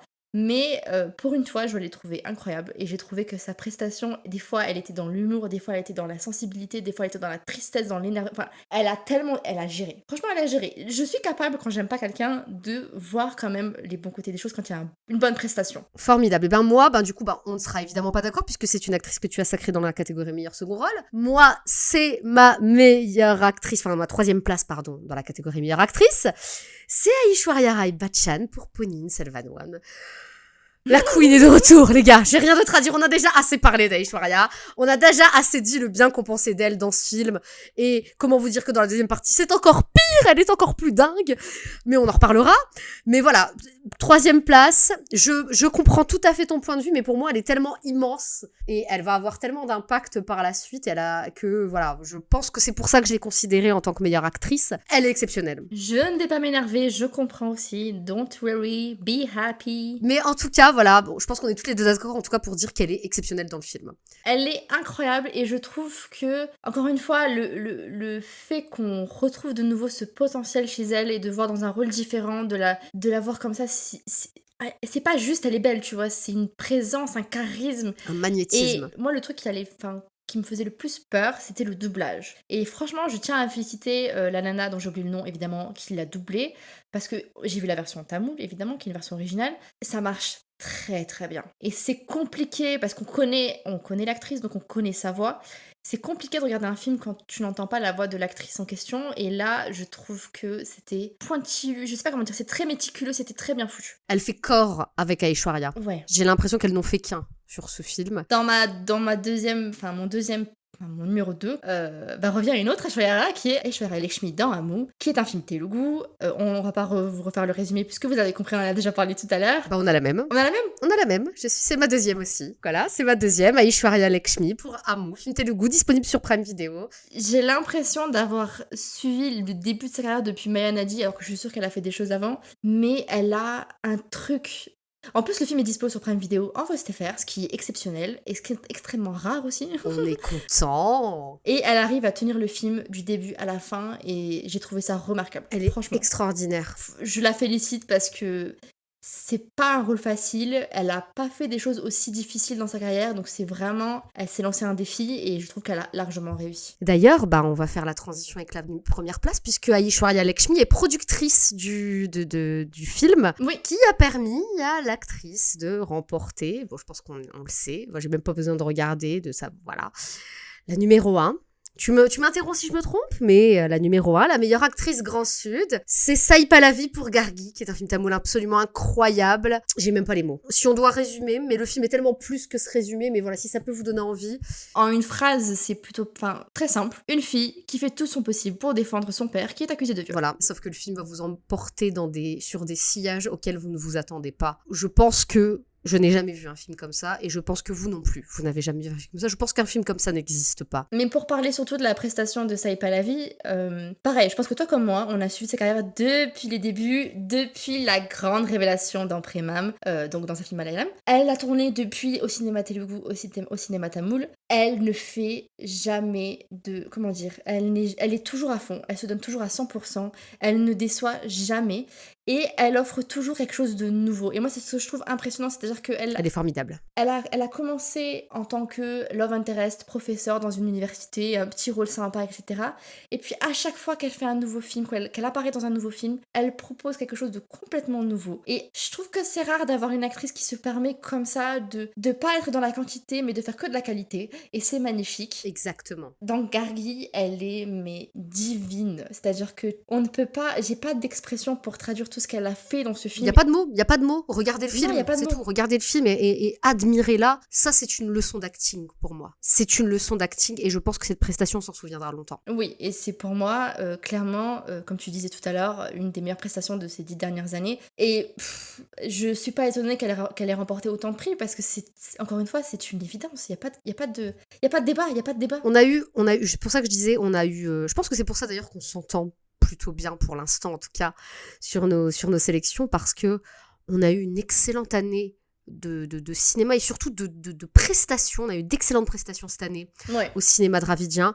Bravo à tous les acteurs parce que purée le level, vous mettez une patate à Bollywood là, je suis désolée mais franchement là, purée, mais ça est pas la vie, mon Dieu, mais d'où elle sort ça quoi, dans son petit corps là. Ce qui est intéressant aussi c'est que ce n'est pas des actrices mainstream. En tout cas dans mon top 3, Sai Pallavi, Aishwarya Lakshmi, Darshana, ce ne sont pas des actrices mainstream à proprement parler. Exact. Ce sont des actrices qui font leur petit bout de chemin, qui se font plaisir, qui sont ambitieuses, qui font des rôles qui les challenge et elles arrivent à te faire des prestations où tu te dis non mais en fait à côté là, mesdames de Bollywood, vous pouvez aller reprendre des cours. Ah mais va falloir vous secouer les meufs, franchement. Tu vois ce que je veux dire ? Ah complètement. Bon, je suis ravie que... Je suis pas étonnée, moi je suis pas surprise non plus, c'est pas la catégorie sur laquelle je me disais qu'on allait avoir des discords. Non plus. Mais effectivement, voilà, c'est tout simple, dites-vous juste que c'est une évidence, voilà. Que ce soit pour Aishwarya Lakshmi, qui est formidable dans Amu, et qui aurait très probablement gagné la première place si Gargi était pas sorti cette année, mais bon, elle l'a produit, donc bon, voilà. Cherchez Gargi, franchement, je vous le conseille. Je sais pas où il est dispo. Gargi, voilà, fouinez. Je crois qu'il a eu 1 ou 2 séances en région parisienne, Gargi, exceptionnellement, à la demande, mais c'est un film qui aurait mérité même d'être dans des festivals prestigieux. Pour moi, c'est tellement qualitatif que j'aurais aimé le voir à Cannes, j'aurais aimé le voir à Venise, à Berlin, à Busan, où tu veux. Ah oui, à Toronto, enfin sur tous les grands festivals, les Sundance, les Busan, enfin franchement, c'est un film qui aurait mérité beaucoup plus de reconnaissance et de lumière sur lui. Donc on espère qu'à notre petite échelle, on va pouvoir faire la lumière sur ce film. En tout cas, ça y est pas la vie et j'ai même pas les mots, c'est incroyable. Passons à la catégorie du meilleur acteur Grand Sud. Oh, est-ce qu'on va se battre? Il y a des chances que on n'est pas du tout les mêmes numéros 1 par contre, parce que j'ai choisi un truc tellement what the fuck, personne n'a vu venir. Enfin, je pense que je suis seule au monde d'ailleurs. Ton numéro 3. Alors, avant de dire mon numéro 3, j'aimerais faire un petit disclaimer. Ok. Il y a eu beaucoup de fights dans cette catégorie, c'est-à-dire que je n'ai pas arrêté de changer. Donc, je vais juste mentionner le fait qu'il n'y aura pas les acteurs de Triple R dans mon top 3, parce que j'adore les acteurs de Triple R, et je ne pouvais pas en nommer un et ne pas nommer l'autre, parce que pour moi, c'est c'est deux facettes d'une même pièce, enfin, c'est deux faces d'une même pièce. Ram Charan Teja et NTR Junior ne font qu'un dans ce film. Entièrement d'accord. Je les ai adorés. Et ils sont géniaux, mais putain, il y avait de la concu, les gars, donc je ne pouvais pas les mettre. J'ai adoré Carty dans Ponniyin Selvan One, mais il y sera pas non plus pour ma part, en tout cas. Voilà, je préfère le dire, parce que je l'ai adoré, mais il y sera pas. Il y a aussi une prestation que je voulais souligner, parce que je pense que c'est une prestation que les gens ont un peu zappé, parce que le film est sorti de manière très discrète. C'est la prestation de Selvaragavan, qui est à la base réalisateur, qui est d'ailleurs le grand frère de Dhanush, dans le film tamoul Sanikaidam, qui est disponible sur Prime Video. C'est un film très dark, c'est très noir, vraiment, enfin, vous n'y allez pas si vous êtes déjà de mauvais poil, mais il est exceptionnel, mais il y a 3 personnes qui m'ont cloué sur mon siège. Et la 3e, je pense que c'est mon petit cœur de romantique qui parle. Attends, je me permets de dire mon 3e, parce que de toute façon, il n'est pas dans ta liste. T'as parlé de Carty, et moi, je l'ai mis en 3e position. Bah voilà, comme ça, on transitionne bien. Ah, mais Carty, il aurait mérité, il y était il n'y a pas si longtemps, je tiens à le dire. J'ai changé. On n'a pas parlé de... Enfin, c'est tellement une évidence pour nous, mais de quoi parle Ponniyin Selvan? C'est une épopée épique, du clan Chola, et des complots qui visent à prendre le trône, bref, un Game of Thrones tamoul, si vous voulez. C'est une adaptation d'ailleurs d'un immense roman en 5 tomes, je crois. Enfin voilà, c'est un gros bazar. Ça a été écrit dans les années 50 par Kalki Krishnamurti, je crois, qui est un immense auteur. Et voilà, Mani Ratnam a pris un énorme risque en adaptant cette saga devenue iconique. Oui. Et voilà. Et donc, j'ai choisi Carty, puisque comme je le disais tout à l'heure, pour moi, c'est le personnage principal du film, c'est le film conducteur, comme tu disais. J'arriverai pas à dire son nom et son prénom dans le film, c'est mort. On n'y arrivera pas. C'est un prince, si j'ai bien compris, mais c'est surtout un soldat du prince Aditya, qui est l'héritier du trône de la famille Chola. Bref. Et il est tellement charismatique. C'est lui qu'on suit du début à la fin, et c'est un gros kiff. Il est incroyable. Il est drôle, il est taquin, séducteur, en même temps il est touchant dans la vulnérabilité, en même temps il a ce côté, tu sais, c'est con à dire, hein, mais viril, tu vois, même si bon voilà, et en même temps on n'est pas dans une espèce de masculinité toxique hyper réductrice, il y a juste ce côté où tu dis là, oh man, alright, tu veux mon 06? Il a un côté très chill que je trouve qui est très inhabituel chez un soldat. C'est-à-dire que l'archétype du soldat, c'est Monsieur Mulsk, c'est je ne pense pas. Je vais au front, voilà. Je suis une machine. Exactement. Et en fait, là, il a tellement un peu plus de nuances, tellement plus d'humanité que je trouve que c'est un personnage hyper attachant. Et il tient en haleine du début à la fin parce qu'en fait, comme on nous donne beaucoup d'informations dans le premier volet de Ponniyin Selvan, le fait d'avoir Carty fait que ça allège un peu tout ça. Et Carty fait un travail extraordinaire. Extraordinaire, et il mérite totalement cette 3e place, comme il aurait totalement mérité la première place. Oui. C'est un acteur que moi j'aime beaucoup. D'ailleurs, mon premier film tamoul, pour la petite histoire, c'est Paya, et il y avait Carty dedans. Et je suis tombée amoureuse de Carty, de sa grosse moustache. Voilà, je suis en mode, oh là. Je trouve qu'il fait des propositions ces dernières années qui sont très intéressantes. Il avait joué dans un des films de Mani Ratnam, je pense que c'est Katru Velidai, ou si je dis des conneries. Oui, Katru Velidai avec Aditi. Avec Aditi Rao Hidari, et c'est là où j'ai vu quelque chose en Carty, alors que je le connaissais absolument pas. Et après, j'ai fouillé sa filmographie, évidemment, et il est génial. Et j'ai hâte de voir la suite de sa carrière, et je trouve qu'il mérite un prix pour ce qu'il a fait dans Ponniyin Selvan. Tout à fait, je suis complètement d'accord avec toi. Moi, ma 3e place, c'est mon cœur de romantique qui va parler. C'est Dulquer Salman pour Sitaramum. Je suis une loveuse et j'assume. Voilà. J'ai l'impression que mes choix sont en décalé par rapport à toi, parce que du coup, c'est mon deuxième aussi, donc ça va. Mais Doul, alors comment te dire que est-ce qu'il y a un truc que tu ne sais pas faire? Parce que, voilà, pour ceux qui ont écouté notre épisode précédent sur les Bolienko Awards du Nord, c'est lui qui a gagné notre prix du meilleur acteur Nord pour Tchoub, dans lequel il joue quand même un tueur en série. Hein, donc, rien à voir, quoi, tu vois. Donc, et pourtant, il sait être charmeur et tout. Enfin, bref, regardez Tchoub, c'est sur The5 et c'est excellent. Et là, il joue la quintessence du héros romantique. Une espèce de cousin éloigné de Veer Pratap Singh dans Veer Zara. J'avoue. Oh là là, mais oh là là, ça fonctionne en fait, c'est ça qui t'étonne. C'est que ça fonctionne. Il fait ce qu'il sait faire de mieux, en fait. Il sait faire les mecs gentils, il sait faire les mecs amoureux. En fait, c'est comme si d'un coup, tu voyais un regroupement de tous les personnages auxquels on s'était attaché dans ces films. Et là, il te met tout comme ça en un seul, et c'est absolument génial. C'est pas la prestation la plus surprenante de sa carrière, contrairement à Tchoub, mais c'est ça. Il le fait tellement à merveille, c'est du virtuose à ce stade, hein, dans l'art de la romance, surtout que voilà, ces dernières années, on a vu que le genre de la romance c'était un petit peu essoufflé à Bollywood, et puis même au cinéma indien en règle générale, c'était compliqué, ouais. En tout cas de repartir dans cette espèce de grande romance, dramatique, intense. On n'avait pas revu de trucs vraiment quali depuis longtemps, et Sitaramam est un très bon film, même s'il a quelques défauts, je trouve que c'est un très bon film dans le registre, mais Dulquer Salman est un héros romantique parfait. Complètement. Juste parfait. Il est parfait. Voilà. Donc, 3e place pour moi. C'était Carty pendant très longtemps. Et puis, quand j'ai vu Sitaramam, j'ai dit, ben non, mais je rends les armes, quoi. Ça y est, hein, voilà, c'est bon. Ta 2e place, du coup, tu as mis qui? J'ai mis Fahad Fazil pour Malayan Kunju, qui est un film malayalam, qui est sorti sur Prime Video. Alors, Malayan Kunju, c'est un problème, et en même temps, c'est un trope des films malayalam. C'est-à-dire que t'as parfois une première partie qui est extrêmement longue. T'as envie de crever parce que tu te fais royalement chier. Et puis, une fois que les enjeux sont posés, que l'histoire est vraiment lancée, c'est prodigieux. Et c'est ce qui s'est passé avec Malayan Kunju, c'est-à-dire que t'as une première partie qui installe très longuement les choses, tu passes ça en avance rapide, limite, t'es là, tu te dis, mais putain, quand est-ce que l'histoire, elle commence? Quand est-ce qu'il y a un peu d'action? Je m'emmerde! Et je l'ai lancé pour Fahad Fazil parce que c'est l'un de mes acteurs préférés, voilà, clairement. Et dans la 2e partie, donc c'est une espèce de film de survie, voilà, je vous en dis pas plus.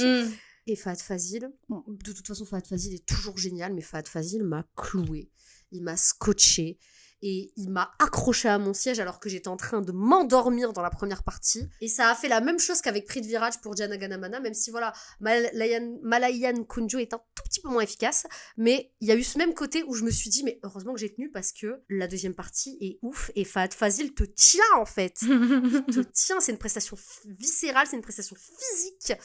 Et waouh, il y a tout. Même question que pour Dulquer Salman, qu'est-ce qu'il ne sait pas faire, Fahad Fazil? Franchement, qu'est-ce qu'il ne sait pas faire? Fahad Fazil sait tout faire. Ça fait partie de ces acteurs qu'il faut absolument que vous suiviez, les gars. Franchement, si c'est pas le cas, je sais pas ce que vous attendez, quoi. Enfin, ils sont géniaux, Et Fahad Fazil est génial. Comme tu disais, le film est imparfait, mais son personnage est très intéressant. Je trouve que ce qu'il nous montre dans la première partie sur son personnage, les défauts de son personnage en particulier, il le fait, mais royalement bien.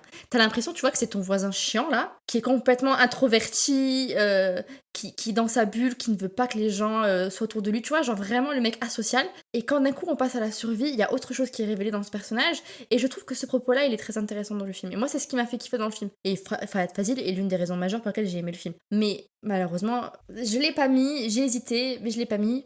Tu as mis qui? Bah, du coup, moi j'avais Dulquer et Carty, donc ça c'est simple. Doul. Ah oui, c'est vrai. Je l'ai pas mis parce que comme je te disais tout à l'heure, j'aime bien essayer de choisir une personne par de chaque industrie pour vraiment faire un... Alors que moi, je fais pas du tout attention à ça, tu vois. Parce que je trouve que j'aime bien genre un peu révéler la personne de chaque industrie, c'est mon côté un peu toqué. Mais du coup, dans le cinéma malayalam, on parlait de lui tout à l'heure en tant que réalisateur, mais là je vais parler de Vinit Srinivasan en tant qu'acteur, qui a joué pour un petit film qui s'appelle Mukundan Uni Associates. Oh, l'histoire du film, c'est l'ambition dévorante d'un avocat raté qui il découvre que en fait tu peux faire facilement des fraudes à l'assurance, mais genre des sales fraudes à l'assurance, et il se lance là-dedans et ça part en cacahuète mais complet, et il joue ce mec, enfin cet avocat-là, avec une aisance qui me fait flipper sa mère. Parce que c'est pas un personnage gentil. Et je trouve que c'est... Tu vois, ce côté un peu contre-emploi où tu fais quelque chose de complètement surprenant dans ta carrière, et Vinit te fait tenir le film du début à la fin, tellement il est dégueulasse. tellement il en a rien à foutre. Il est mauvais, c'est un espèce de loser, mais il veut tellement avoir le fric et la thune et être un avocat, tu vois, au placé populaire, qui fait des trucs, t'es en mode, mais Quel connard. il est sérieux lui là? Et Vinit le fait tellement bien que pour moi, dans le côté film Malayalam, j'étais obligée de lui décerner un prix parce que je m'y attendais absolument pas. Absolument pas. Et Vinit Srinivasan, on précise, donc effectivement, il est réalisateur. On lui doit notamment mon film Malayam préféré, Tatatin Barayato. J'en parle toujours, je le casse toujours, je m'en fous, je le ferai jusqu'à ma mort. Et il est aussi chanteur, il est aussi scénariste. Ce mec, sait tout faire. C'est le Farhan Akhtar du cinéma malayalam, en fait. Il sait tout faire. Ce n'est pas pour rien qu'il est apparu comme l'homme parfait dans Chana. Il est génial. Justement, Shanti Oshana, un autre film malayalam qu'on adore et qu'on vous recommande. Moi, pareil, je suis partie dans un truc qui n'a rien à voir, et on va pas être d'accord peut-être, mais c'est pas grave. J'ai été estomaquée par cet acteur, que je connaissais pas beaucoup, à vrai dire. On part du côté du cinéma Kannada. Pour ma première place, c'est Rishabh Shetty, qui remporte le prix pour Kantara, qui est disponible sur Prime Video. Je peux pas contredire puisque j'ai vu aucun film Kannada, donc je n'ai pas d'argument contre. Donc mais je te fais confiance. Je pense qu'on peut parler de prestations viscérales à ce stade. Et j'avais vu ça que chez Fahad Fazil jusque-là. Ce côté viscéral, en transe limite, tu vois. Et il est impressionnant. Et c'est d'autant plus impressionnant quand tu sais qu'il a également réalisé le film. C'est impressionnant. C'est une proposition bizarre. C'est très mystique comme film. Alors c'est un film qui a fait beaucoup de bruit, voilà, l'année dernière justement, puisque voilà, c'est devenu un sleeper hit, comme on dit. Voilà, c'est un succès surprise au box-office, et puis bon, il a été acclamé par la critique. Moi, ce qui m'a surtout marqué, c'est la prestation de Rishabh Shetty que j'ai trouvé. Bon, il y a d'autres choses qui m'ont marqué, on le verra plus tard, mais Rishabh Shetty est bluffant. J'ai même pas les mots en fait. Je trouve que même bluffant, c'est un euphémisme. J'ai été mais choquée par ce que j'ai vu en fait. Je pense que c'est ça. J'ai été choquée par ce que j'ai vu. J'étais en mode, hein? Quoi? Sérieux? D'accord, bon bah voilà. Et le film est sur Prime Video, donc n'hésitez pas à lui donner sa chance. Voilà, moi c'est ma première place, c'est Rishabh Shetty pour Kantara. Nice. Dans la catégorie du meilleur réalisateur Grand Sud. On approche de la fin, là, il nous reste 2 catégories. On parlera après, bon, de nos flops, mais en tout cas dans les catégories positives, je dirais, il nous reste 2 catégories. Alors Elodie, dans la catégorie du meilleur réalisateur Grand Sud, qui est à la 3e marche du podium pour toi? Alors, dans la catégorie meilleur réalisateur, en 3e position, j'ai mis Gargi. Je l'ai mis en 3e position. C'est difficile d'expliquer pourquoi si je dis pas qui est mon premier et qui est mon deuxième, mais on a déjà parlé du film, on sait pourquoi il est kiffant, etc. Donc le réalisateur, c'est Gautam Ramachandran. Voilà. Gautam Ramachandran, oui. On le salue. Qui, je suis encore très surprise de savoir que c'est lui qui a fait Richie avant. Richie, qui est un film à nu, à chier, qui est le remake, un film tamoul, qui est le remake d'un film Kannada, avec Rakshit Shetty dedans, qui est d'ailleurs très oubliable, parce que j'ai vu la version Kannada du coup, mais comment vous dire, le film était à chier, on était au cinéma ensemble, on s'est emmerdé royalement, et pourtant avec Gargi, il réalise une pépite quoi. Mais j'expliquerai mes raisons plus tard, de toute façon. Qui est dans ton top 3? Mon top 3, alors mon 3e, je sais que je vais me faire zigouiller, que ce ne soit pas ma première place, mais je vais m'expliquer plus tard. Ma 3e place, c'est Mani Ratnam pour Ponniyin Selvan. Je l'ai pas mis premier parce que, encore une fois, il y en a d'autres au-dessus. Voilà, c'est difficile d'expliquer. Mais voilà, Mani Ratnam aurait tout aussi bien mérité d'être premier. Enfin, je veux dire, c'est même pas, il y a même plus de hiérarchie, c'est plus une affaire de goût à ce stade. Oui. Tellement la proposition visuelle qui est faite est impressionnante. Tellement le travail, que ce soit dans les costumes, que ce soit dans la direction d'acteur, que ce soit dans l'écriture, tout est incroyable.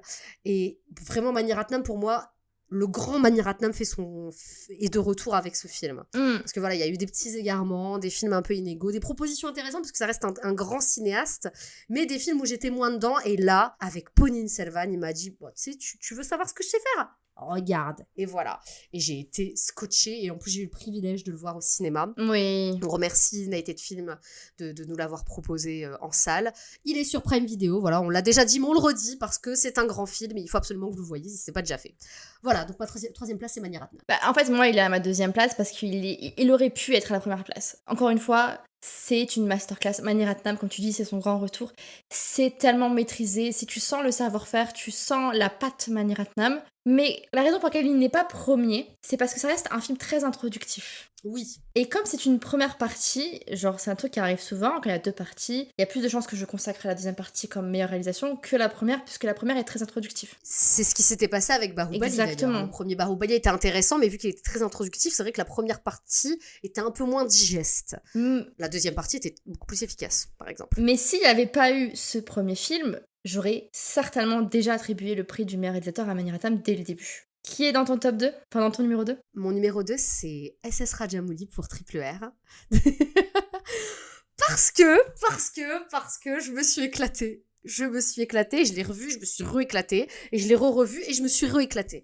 Donc, au début, quand je l'ai vu, la première fois, d'ailleurs, je pense qu'on l'a vu le même jour, il me semble, à quelques heures d'écart. Ouais, c'est vrai, en plus. Il est sorti sur Z5, donc il est sur Z5, si vous le cherchez en version Telugu. Apparemment, il y a des rumeurs comme quoi il devrait arriver sur Netflix d'ici septembre en France. On croise les doigts. On espère que ce sera pas que la version hindi comme à l'international. En tout cas, si vous voulez voir dès à présent, bon, sous-titré en anglais, mais la version originale, c'est sur Z5. Et j'avais été déjà scotché lors du premier visionnage. Mais je me suis dit, tu sais, j'ai pris un peu de recul, je me suis dit, attends, peut-être que c'est le visionnage découverte, peut-être qu'en le revoyant, je vais voir tous les défauts, je vais machin et tout. Et je l'ai revu, et je suis obligée de constater qu'à chaque fois, c'est toujours aussi efficace. À chaque fois, c'est toujours aussi bourré de propositions, des propositions qui sont folles, qui sont what the fuck. SS Rajamouli n'a aucune limite, et je pense que c'est cette sincérité dans ce côté no limite que j'ai kiffé. C'est ce côté, vous voyez là, la limite, le plafond de verre là, je vais le péter. Et je vais le péter pendant 3 heures. Et il ne fait que ça, on pourrait se dire que c'est grotesque, mais c'est fait avec tellement d'authenticité et avec tellement d'honnêteté que, pour ma part, en tout cas, ça fonctionne à merveille. Et je trouve que, en termes de proposition, en termes de presque de jouissance, c'est de la jouissance à ce stade, visuel, sonore, même dans les effets spéciaux, je trouve qu'il y a des choses qui sont super intéressantes, alors que c'est pas du tout un budget comparable à ce qui peut se faire aux États-Unis, mais putain, mais en fait, ça ne s'arrête jamais, c'est un feu d'artifice, en fait, de 3 heures. Et je pense que c'est pour ça que c'est ma deuxième place, parce que je me suis éclatée à chaque fois que je l'ai vu. Et je trouve que pour un entertainer de cette envergure-là, c'est souvent pas digeste, et là, ça l'est, et SS Rajamouli est un génie. Dans son registre, dans son univers, c'est un génie. Et c'est la raison pour laquelle, moi, je lui ai attribué la place du meilleur réalisateur. C'est-à-dire que je pensais pas qu'il pouvait faire mieux que Bahubali, même si Bahubali a certains défauts, ça reste quand même une éclate. Ouais. Et en fait, je l'ai lancé en mode ça va pas être terrible, tu vois. Ouais, voilà, ouais, vas-y. On y croyait moyen quand même. Et comme tu le dis, même si je le trouve quand même un poil trop long, il y a tellement de propositions, c'est tellement intéressant, captivant. Enter Junior et Ramcharam sont très très bien. En fait, ce que j'aime, c'est qu'il a des idées et il va au bout de ses idées. Et ça se voit, et je trouve que ça, c'est... Il faut récompenser SS Rajamouli pour le travail qu'il a fait avec RRR. Pour moi, c'était évident, tu vois. C'est un peu comme tout à l'heure quand on parlait de Ça y est pas la vie. Pour moi, genre, j'aurais pu dire Mani Ratnam parce qu'au niveau technique, savoir-faire et tout, mais quand tu vois l'impact que le travail de Rajamouli a eu avec RRR, quand tu vois le résultat final de RRR, je trouve qu'il gagne le point en plus qui fait que je lui ai attribué cette première place. Il se passe un truc de malade. Et ce que j'aime beaucoup aussi, c'est que c'est fait sans aucun cynisme. Ah oui, aucun, il assume. C'est assumé, c'est complètement premier degré. Pourtant, il y a des scènes où vous allez vous dire et Rajamouli n'a jamais cherché à faire dans le réalisme. Là où, pour le coup, la caméra de Mani Ratnam, elle est grandiose, mais il y a quelque chose de très réel dans la caméra de Mani Ratnam. Là où il y a quelque chose de presque fantastique dans le style de Rajamouli, sans relever du genre du film fantastique, d'ailleurs. Oui. Il y a quelque chose de l'ordre de l'irréel. C'est ce côté, j'ai des idées folles, et je vais au bout de mes idées folles. Et c'est jouissif. C'est jouissif, c'est un immense spectacle, vraiment. Je sais même pas comment est-ce qu'on pourrait décrire, enfin, genre donner un résumé du film, si pour ceux qui ne l'ont pas tenté, RRR, tellement je peux juste dire c'est 2 gars qui s'allient. 2 gars qui sont des versions très romancées de révolutionnaires pour l'indépendance de l'Inde, qui vont s'allier contre l'oppresseur britannique. C'est vraiment des montagnes russes, ce film, et c'est... Ouais, ça s'arrête jamais. Mais c'est maîtrisé, en fait. C'est quand même maîtrisé. C'est que à aucun moment tu te dis... Il y a un savoir-faire dans le what the fuck. Ouais. Et toi, du coup, ton numéro 1, à qui tu l'attribues? Bah, du coup, mon numéro 1, encore une fois, c'est très personnel. C'était mon numéro 1 dans la catégorie meilleur acteur. C'est toujours Rishabh Shetty, qui est réalisateur cette fois, pour Kantara, parce que ça a été une claque. Et pourquoi je l'ai mis au-dessus de Triple R et de Ponniyin Selvan, c'est que c'est pour une raison très simple, qui n'engage que moi, bien entendu, c'est que il a réussi à faire quelque chose d'aussi impressionnant visuellement, en termes de narration, en termes de proposition visuelle, avec un budget beaucoup plus petit que ceux de Ponniyin Selvan et de Triple R. Et je pense que c'est pour ça que il s'est glissé au niveau de la première place. C'est qu'il a réussi à faire un truc quasiment aussi ouf, avec beaucoup moins de sous. Et je trouve que c'est là que la créativité d'un réalisateur se révèle. Quand t'as pas les moyens, mais que t'arrives à faire un truc impressionnant et propre, parce que visuellement, c'est propre, tu vois. Ça fait pas bricolage, ça fait pas artisanal pour un sou, au contraire. Et t'arrives à produire quelque chose d'aussi propre, d'aussi fini, d'aussi abouti, avec aussi peu de thunes. Moi, j'étais obligée de le mettre en première place, parce que j'ai été impressionnée par ce qu'il a fait. C'est admirable. C'est pas mon film préféré de l'année pour autant, mais, parce que par exemple j'ai pris beaucoup plus de plaisir devant Triple R, mais je devais saluer tout simplement la prouesse de cette proposition qui est truffée de plein, qui est hyper riche. C'est un film qui est hyper riche, il y en a partout. C'est même très dense, ça peut être compliqué à suivre, mais c'est tellement riche, et en même temps c'est très abouti, c'est très fini, c'est très propre. C'est pas du tout amateur, et voilà, je voulais saluer ça parce que je sais que le budget était pas du tout le même, les moyens étaient pas les mêmes, et en plus Rishabh Shetty là c'est un homme orchestre pour le coup, parce qu'il était à la fois devant et derrière la caméra, donc je pense que c'est aussi ça qui fait que je lui ai donné la première place. Voilà. Parfait. Bah, je peux pas débattre dessus parce que j'ai pas vu le film, donc, mais encore une fois, je te fais confiance là-dessus. Merci. On embraye sur je pense la catégorie reine. Oui. La catégorie du meilleur film, Grand Sud. On va discuter, on va voir. Quelle est ta 3e place, Elodie? Ma 3e place revient à Sita Ramam. Ben ça c'est parce que c'est mon délire, tu vois. C'est mon kiff. Encore une fois, je l'ai dit tout à l'heure, les histoires d'amour sur fond de guerre. Je sais pas pourquoi j'adore ça. J'adore ça. Et je l'ai regardé avec ma mère, ce qui est très drôle, et ma mère s'est endormie devant le film. Pour te dire que vraiment, je sais qu'il y a des choses qui tirent un peu, il y a des facilités, machin. Je ne dis. Mais quand le film reste tellement sympa à regarder, c'est tellement un travail d'ensemble qui est maîtrisé pareil. Enfin, les acteurs principaux, la musique, on en parlait tout à l'heure, l'histoire en elle-même, elle propose quelque chose de nouveau, alors que c'est un genre qui est déjà vu et revu. Et ben moi, c'est ma 3e place aussi. C'est vrai. C'est vrai. C'est ma 3e place, effectivement.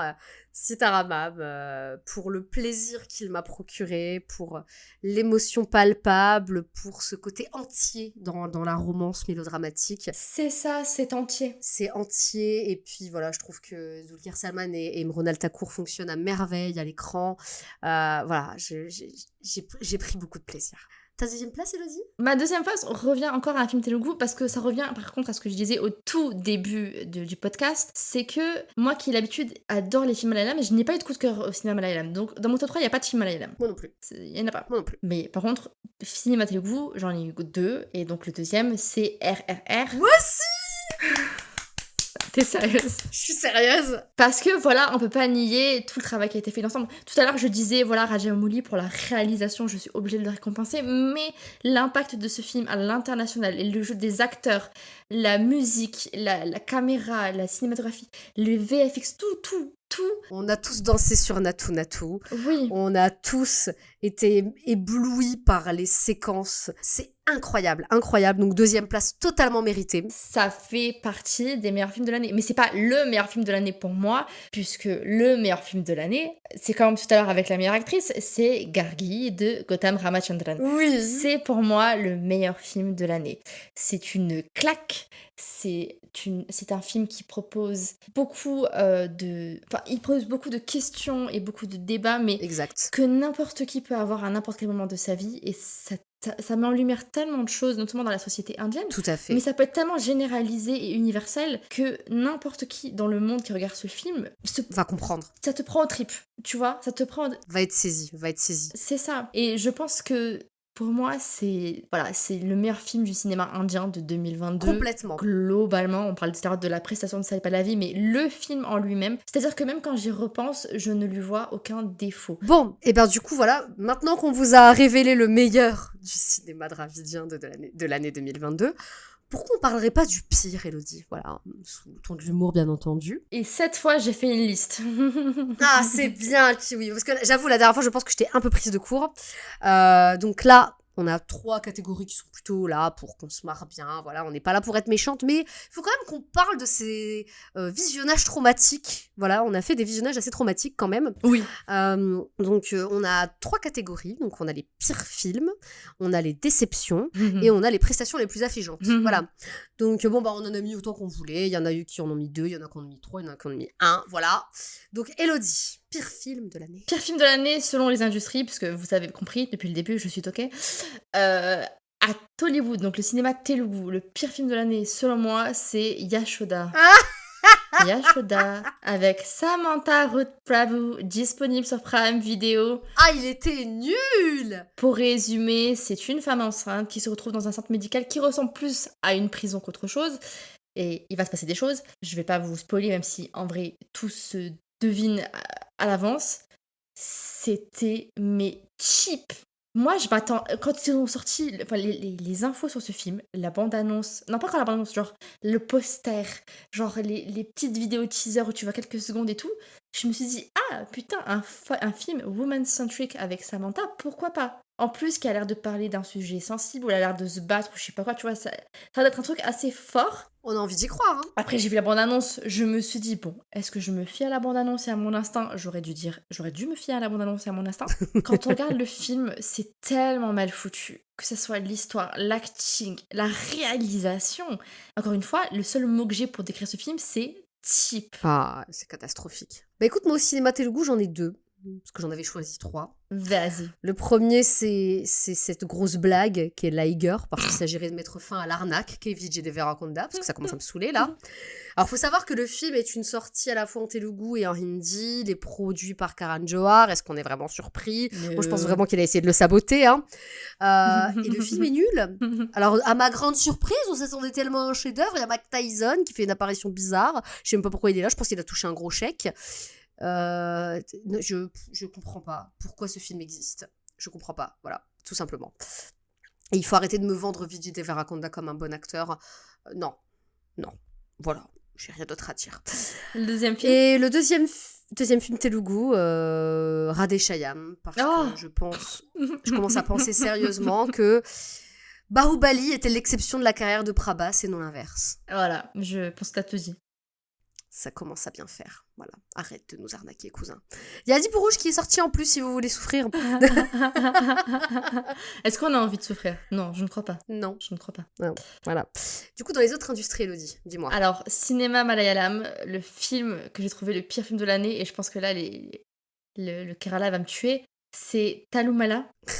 J'ai rien compris à ce film. J'ai compris qu'il y a eu un bad buzz suite à un fight avec le personnage de Tovino Thomas. Et après, il se passe des choses. Et après, j'ai pas compris. Très diffus. Très diffus, ça va dans tous les sens. C'est... Ouais. J'ai pas compris, c'est tout, j'ai pas compris. Quand on comprend pas, ça veut dire que le film n'est pas lisible. Ça veut pas dire qu'on est bête, merci. Voilà, avant qu'on nous le dise, le film n'est pas lisible. Oui, tu vois, au début, je me suis dit peut-être que je n'ai pas les références du Kerala, du cinéma keralais, j'ai peut-être pas, tu vois, du cinéma Bollywood, il y a des trucs que je... Mais en fait, c'est pas ça le problème, c'est que l'histoire en elle-même, j'ai rien compris. Pour moi, c'est un des pires films de l'année. Genre... Et au cinéma tamoul, je crois qu'on a le même. Non, ça m'étonnerait pas. Est-ce que je peux? Vas-y, parce que tu prononceras mieux que moi, de toute façon. Alors moi, c'est... donc, je pense que d'ailleurs, dans les 3, je crois que c'est pire. C'est Katuva Kularendu Kadal, un sale cadeau de mariage de Vignesh à sa femme Nayantara. J'ai le même. C'est de la merde. Est-ce qu'on peut parler de ce film? Au-delà du fait que Vignesh se soit comporté comme un connard avec nous à Cannes. La vilaine! C'est une drama queen, ce gars, de toute façon, on l'a vu. Non, il a pas été gentil avec nous, désolé. Mais bon, bref, c'est pas le sujet. Si son film avait été bon, on aurait été contente quand même de le valoriser, tu vois. Je voulais tellement lui dire que son film était nul, je te jure.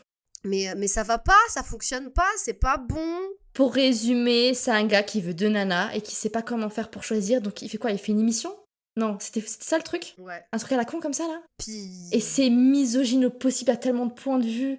Les personnages féminins sont clichés comme pas possible. Qu'est-ce que Vijay Sethupathi est allé faire là-dedans? Je pense qu'on lui a donné beaucoup d'argent. Même la musique est pas ouf. Il y a que une chanson qui est belle dedans.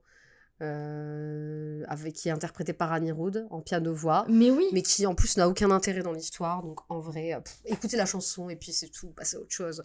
C'est pas un bon film du tout. D'ailleurs, je voudrais faire un petit big up à mon ami Gamma qui me tape dessus dès que je dis Vijay Sethupathi. Vijay Sethupathi avec un di, je sais pas. Sethupathi. Envoyez-nous des audios là, comme ça on va essayer de mieux prononcer les noms des gens. Sethupathi. Nous, on n'est pas tamoul, les gars. Faut pas trop nous en demander. On dit Sethupathi, on voit des T, on dit T. Mais voilà, les pires films de l'année. Ouais, celui-là, je pense que c'est vraiment le pire. Passons sur les déceptions. Les déceptions. Alors, Élodie, quelles ont été tes déceptions de l'année 2022 au cinéma du Sud? Alors, si je repars sur le cinéma Telugu, le film qui m'a déçu, c'est Gani. Alors Gani, c'est un film de sport lambda sur un boxeur avec Varun Tej. J'adore les films de sport. C'est un autre de mes dadas après les films de guerre et d'histoire d'amour et de guerre. Ce film est mauvais. Et en fait, moi je l'attendais vraiment beaucoup ce film. Les visuels me donnent envie, la bande-annonce m'a donné envie. Et quand t'es dedans, tu te rends compte que c'est absolument pas original. Que les dialogues, mais t'as l'impression que c'est écrit... par un stagiaire en CP. Je sais pas quoi dire d'autre. La musique est pas terrible. L'acting est pas... Varun Tej est mauvais dans ce film. Oh, putain, Varun, qu'est-ce qui t'arrive? Bref, rien ne va. Grosse déception. Ouais, je comprends. Moi, au cinéma Telugu, c'est Good Luck Saki qui m'a déçue. Parce que n'est pas Tapsi Pannou qui veut. Hein, c'est une espèce de film de sport un peu douteux avec Kirti Suresh. Sauf que ça fonctionne absolument pas, en fait. J'ai trouvé ça longué, je trouvais ça plat aussi, enfin, ça manque de relief, les enjeux sont téléphonés, putain, on voit tout venir, et puis même Kirti Suresh, elle a l'air de se faire chier, en fait. Donc voilà, j'étais déçue parce que je me disais, vas-y, why not? Kirti Suresh, elle sortait à ce moment-là du succès de Mahanati, pour lequel elle a quand même remporté un National Award. Hein. Ouais, elle était bien dedans. Et Mahanati est super, et elle est très bien dedans, et on se dit, bon bah allez, why not? Je me lance, quoi. Et le film est pas bon, quoi. C'est pas... Ouais, c'est une vraie déception pour le coup, parce que j'avais quand même des petites attentes. Et voilà, moi je suis pas aussi friande que toi du genre du film de sport, mais quand c'est bien fait, je dis pas non, quoi. Mais là, c'était mauvais, quoi. Ensuite, dans les autres industries, tes autres déceptions? Alors, cinéma tamoul... Et Sinamika. Je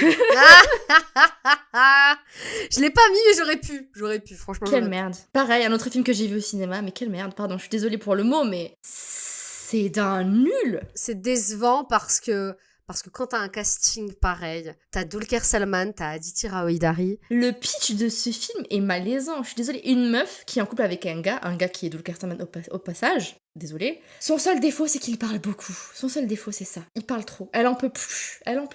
Qu'est-ce qu'elle fait, la meuf? Elle embauche une psy qui est interprétée par la nullissime Kader Agarwal. Le film part dans tous les sens. À part la musique, il y a rien qui va dans ce film. Rien qui va. Et même Dulquer, alors j'irai pas jusqu'à dire qu'il est mauvais, mais il se débat, quoi, parce que je pense qu'il est conscient que son rôle est écrit avec le cul, tu vois. Il fait de son mieux, mais effectivement, il a pas beaucoup de place. On dirait qu'il est en train de se noyer, quoi, vraiment, c'est très gênant. Et même Aditi, que j'adore d'habitude, elle est pas dingue, parce que, bon, je pense qu'elle est pas aidée par l'écriture, quoi. L'écriture est vraiment mauvaise, quoi. Les personnages féminins de ce film sont à chier, donc le film, c'est de la merde. Voilà, ça ne fonctionne pas. Et du coup, au cinéma malayalam? Naradan, du coup. Naradan était une déception pour moi. Je trouve que c'est mal construit, techniquement, c'est imparfait, visuellement. En fait, il n'y a rien qui va à part Tovino Thomas et Annabelle et le casting en général. Mais tu rentres pas dedans. Tu comprends pas les enjeux dès le début, qu'il est jaloux de l'autre, qui doit trouver des histoires, des machins pour la boîte, etc. Visuellement, vraiment, c'est moyen, c'est pas ouf. Et en fait, je m'attendais à beaucoup plus et j'ai pas été emportée et le film m'a pas plu du tout, quoi. Là où moi, tu vois, ça a fonctionné sur moi, tu vois, pour le coup. Donc comme quoi, encore une fois, chaque expérience cinématographique est très subjective. Je m'attendais tellement à plus de rythme, Je comprends. plus de visuel. C'est le monde journalistique, tu vois, donc vraiment un truc genre un peu étouffant presque parce que c'est le monde du journalisme et de la news. Et bêtement, j'ai pensé à The Morning Show, qui n'a rien à voir, mais ce côté vraiment derrière l'envers du décor, dans le domaine de la news matinale, etc., eux, il est parfaitement maîtrisé. Dans Naradan, c'est pas maîtrisé du tout. Donc du coup, ça a été une déception. Et toi, du coup, cinéma malayalam? Moi, c'était Hridayam, la déception. Ah bah ouais. C'est le prémam du pauvre, en fait, hein, clairement. Je trouve que, voilà, le fils de... Mohanlal est un acteur incroyable, mais son fils, franchement, c'est vraiment pas la folie, quoi.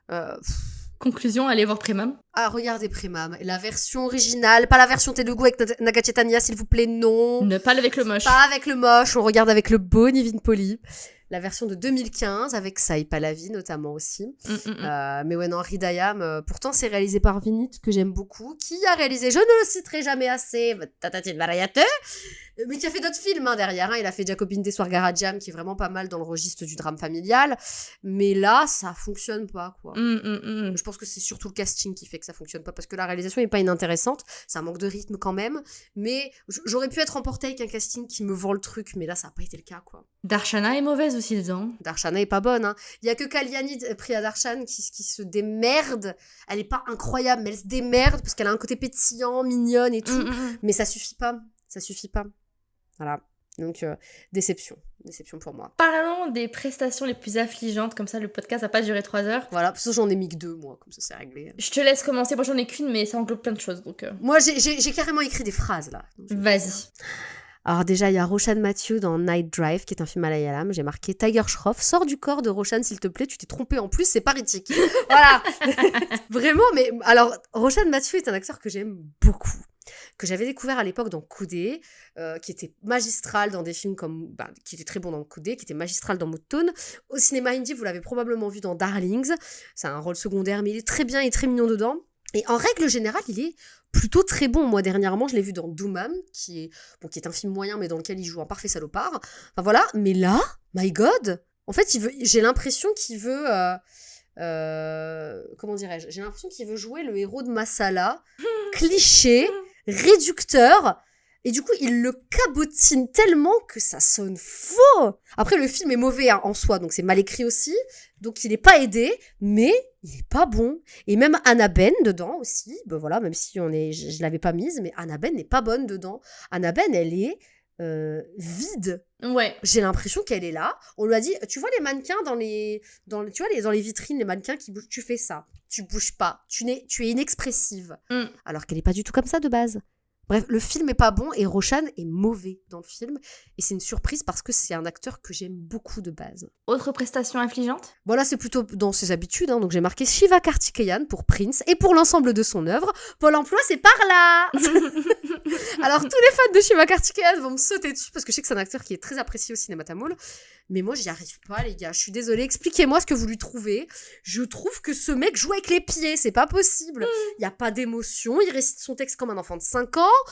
Non, je peux pas. J'y arrive pas. J'ai essayé. Je vous jure, j'ai essayé. Prince, c'est un film de merde. Mais Shiva Karthikeyan, dans toute sa carrière, je me rappelle avoir vu Kanna. Je pense que tu l'as vu aussi, ce film-là, avec Aishwarya Rajesh. Oui, c'est l'un des rares films où je l'ai trouvé bien. Et ben moi, justement, alors le film est bien. Il est bien. Ben moi, il m'a saoulé dans le film. J'ai l'impression qu'il faisait un wannabe Shah Rukh Khan dans Chak De India, le charisme en moi. J'étais là en mode... Et ce qui m'énervait justement, c'est qu'il tirait vachement la couverture à lui dans la deuxième partie du film, alors que c'est l'histoire d'Aishwarya qu'on nous raconte. C'est pas la tienne, cousin!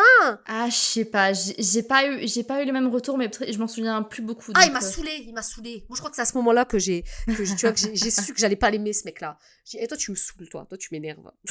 T'es censé être là en friendly appearance, tu vois, t'es censé soutenir, et là, t'es là, tu vas attirer l'attention sur toi alors que t'es nul. Enfin bref, pardon, je ne l'aime vraiment pas, c'est purement subjectif. Si vous l'aimez, tant mieux pour vous. Peut-être que vous pouvez me conseiller des films dans lesquels il est exceptionnel, j'ai des doutes, mais pourquoi pas.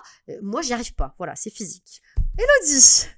Bah écoute, moi j'ai une actrice qui m'a déçue dans tous ses films en 2022, c'est Rashmika Mandanna. Je la trouve mauvaise. Ah oui. Que ça soit dans Goodbye, que ça soit dans Sitaramam, que ça soit dans Adavalu Miku Joalu. Oui, le film que j'ai vu ce matin d'ailleurs avec Shervanon. Elle est pas bonne. Elle est plate, elle est fade, elle ne donne rien. Et en hindi, dans Goodbye, elle était pas bonne non plus. Elle faisait ses débuts l'année dernière dans Goodbye, elle est pas bonne. Ouais, dans Goodbye, je soupçonne que ce soit le fait de s'être doublée elle-même et elle a pas réussi à se doubler comme il faut, je ne sais pas. Elle est pas bonne. Mais dans tous ses films en 2022, elle n'est pas bonne. Et c'est con parce que je l'avais adorée au tout début de sa carrière. Je la trouvais très intéressante, je la trouvais très pétillante, très fraîche. J'avais hâte de voir son évolution et toutes ses prestations sont affligeantes. Cette année... J'ai l'impression qu'elle est en pilote automatique. Ouais, mais complètement. La meuf, elle veut être partout. Et voilà, par exemple, si on doit parler d'un défaut de Sitara Hamam, je pense que elle, c'est l'un des défauts de Sitara Hamam. Oui. C'est l'un des rares défauts de Sitara Hamam. Alors, elle est pas aussi affligeante, je pense, que dans certains autres de ses films où elle est vraiment nullissime, mais elle est décevante. Elle est décevante, surtout par rapport au reste du casting, qui est au top. Elle est décevante, je trouve. Elle est décevante. Donc voilà, je lui attribue le prix des prestations les plus affligeantes de l'année. Et je te rejoins. Et je sais pas ce qu'elle nous rejoint, je sais pas ce qu'elle nous réserve pour ses prochains projets et pour les prochaines années, mais j'espère qu'elle va se bouger le cul, parce que franchement... Elle est sur une pente descendante, là. Tout ce côté bon espoir que j'avais sur elle, disparu. Alors là, rien à foutre. Moi, je suis complètement d'accord avec toi. Je trouve que c'est une actrice qui... C'est ça, moi j'ai ce sentiment qu'elle est du pilote automatique. J'ai l'impression qu'elle fait son service minimum, qu'elle est là, qu'elle vient chercher son chèque, elle fait des petites danses avec Vijay, elle est bien contente et puis c'est tout. Mais il y a pas d'investissement, il y a pas de... C'est ça. Il y a pas d'âme, quoi. Et c'est dommage parce que c'était pas du tout le cas au début. Dans Dir Kamran, je l'avais trouvée formidable. Même dans Gita Govindam, qui est un film moyen, elle est très bien, elle est très mignonne, très juste. Mais là, ça marche pas, quoi. Ça marche pas parce qu'en fait, je pense qu'elle s'en bat les reins. Et c'est dommage, c'est dommage. En fait, je pense qu'elle est en train de se saborder elle-même. Je pense qu'on peut conclure le podcast. On va conclure. On va vous remercier de votre attention durant cet épisode qui aura été généreusement monté par Elodie. Donc, bon courage à toi. C'est le dernier épisode de l'année 2023. On va prendre une pause, on va prendre des vacances. Et on se retrouve en 2024, en tout début d'année 2024, pour la 3e saison de Namasté le Cinéma, avec plus de news, plus d'actualités, plus de débats, plus de sorties. Donc on espère que cet épisode vous aura plu. On vous remercie grandement de votre fidélité. On s'est lancé l'année dernière sans trop de conviction. Voilà, ça fait 1 an que Namasté le Cinéma a été lancé. On est très heureuse de partager cette aventure avec vous. On vous retrouve en janvier 2024 pour la nouvelle saison du podcast. On prend une petite pause, je pense, bien méritée, mais vous pouvez toujours nous retrouver sur nos différentes plateformes. Vous pouvez nous retrouver sur Instagram, Facebook, Twitter. Vous pouvez nous retrouver également sur notre site où il y aura beaucoup d'articles, beaucoup de choses.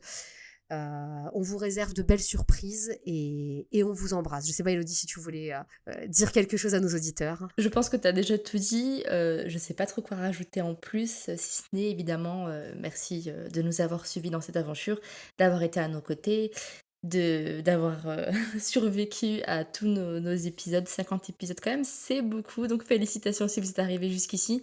Félicitations si vous êtes arrivés à la fin de cet épisode en particulier, parce que je suis sûre que c'est pas forcément funky d'entendre 2 nanas déblatérer comme ça pendant 2 heures. Mais merci avant tout. Et puis, comme l'a dit Asma, on se retrouve en janvier 2024. On va essayer de vous faire quelques petites surprises d'ici la fin de l'année. Souhaitez-nous bonne chance et puis je pense à bientôt. À très bientôt.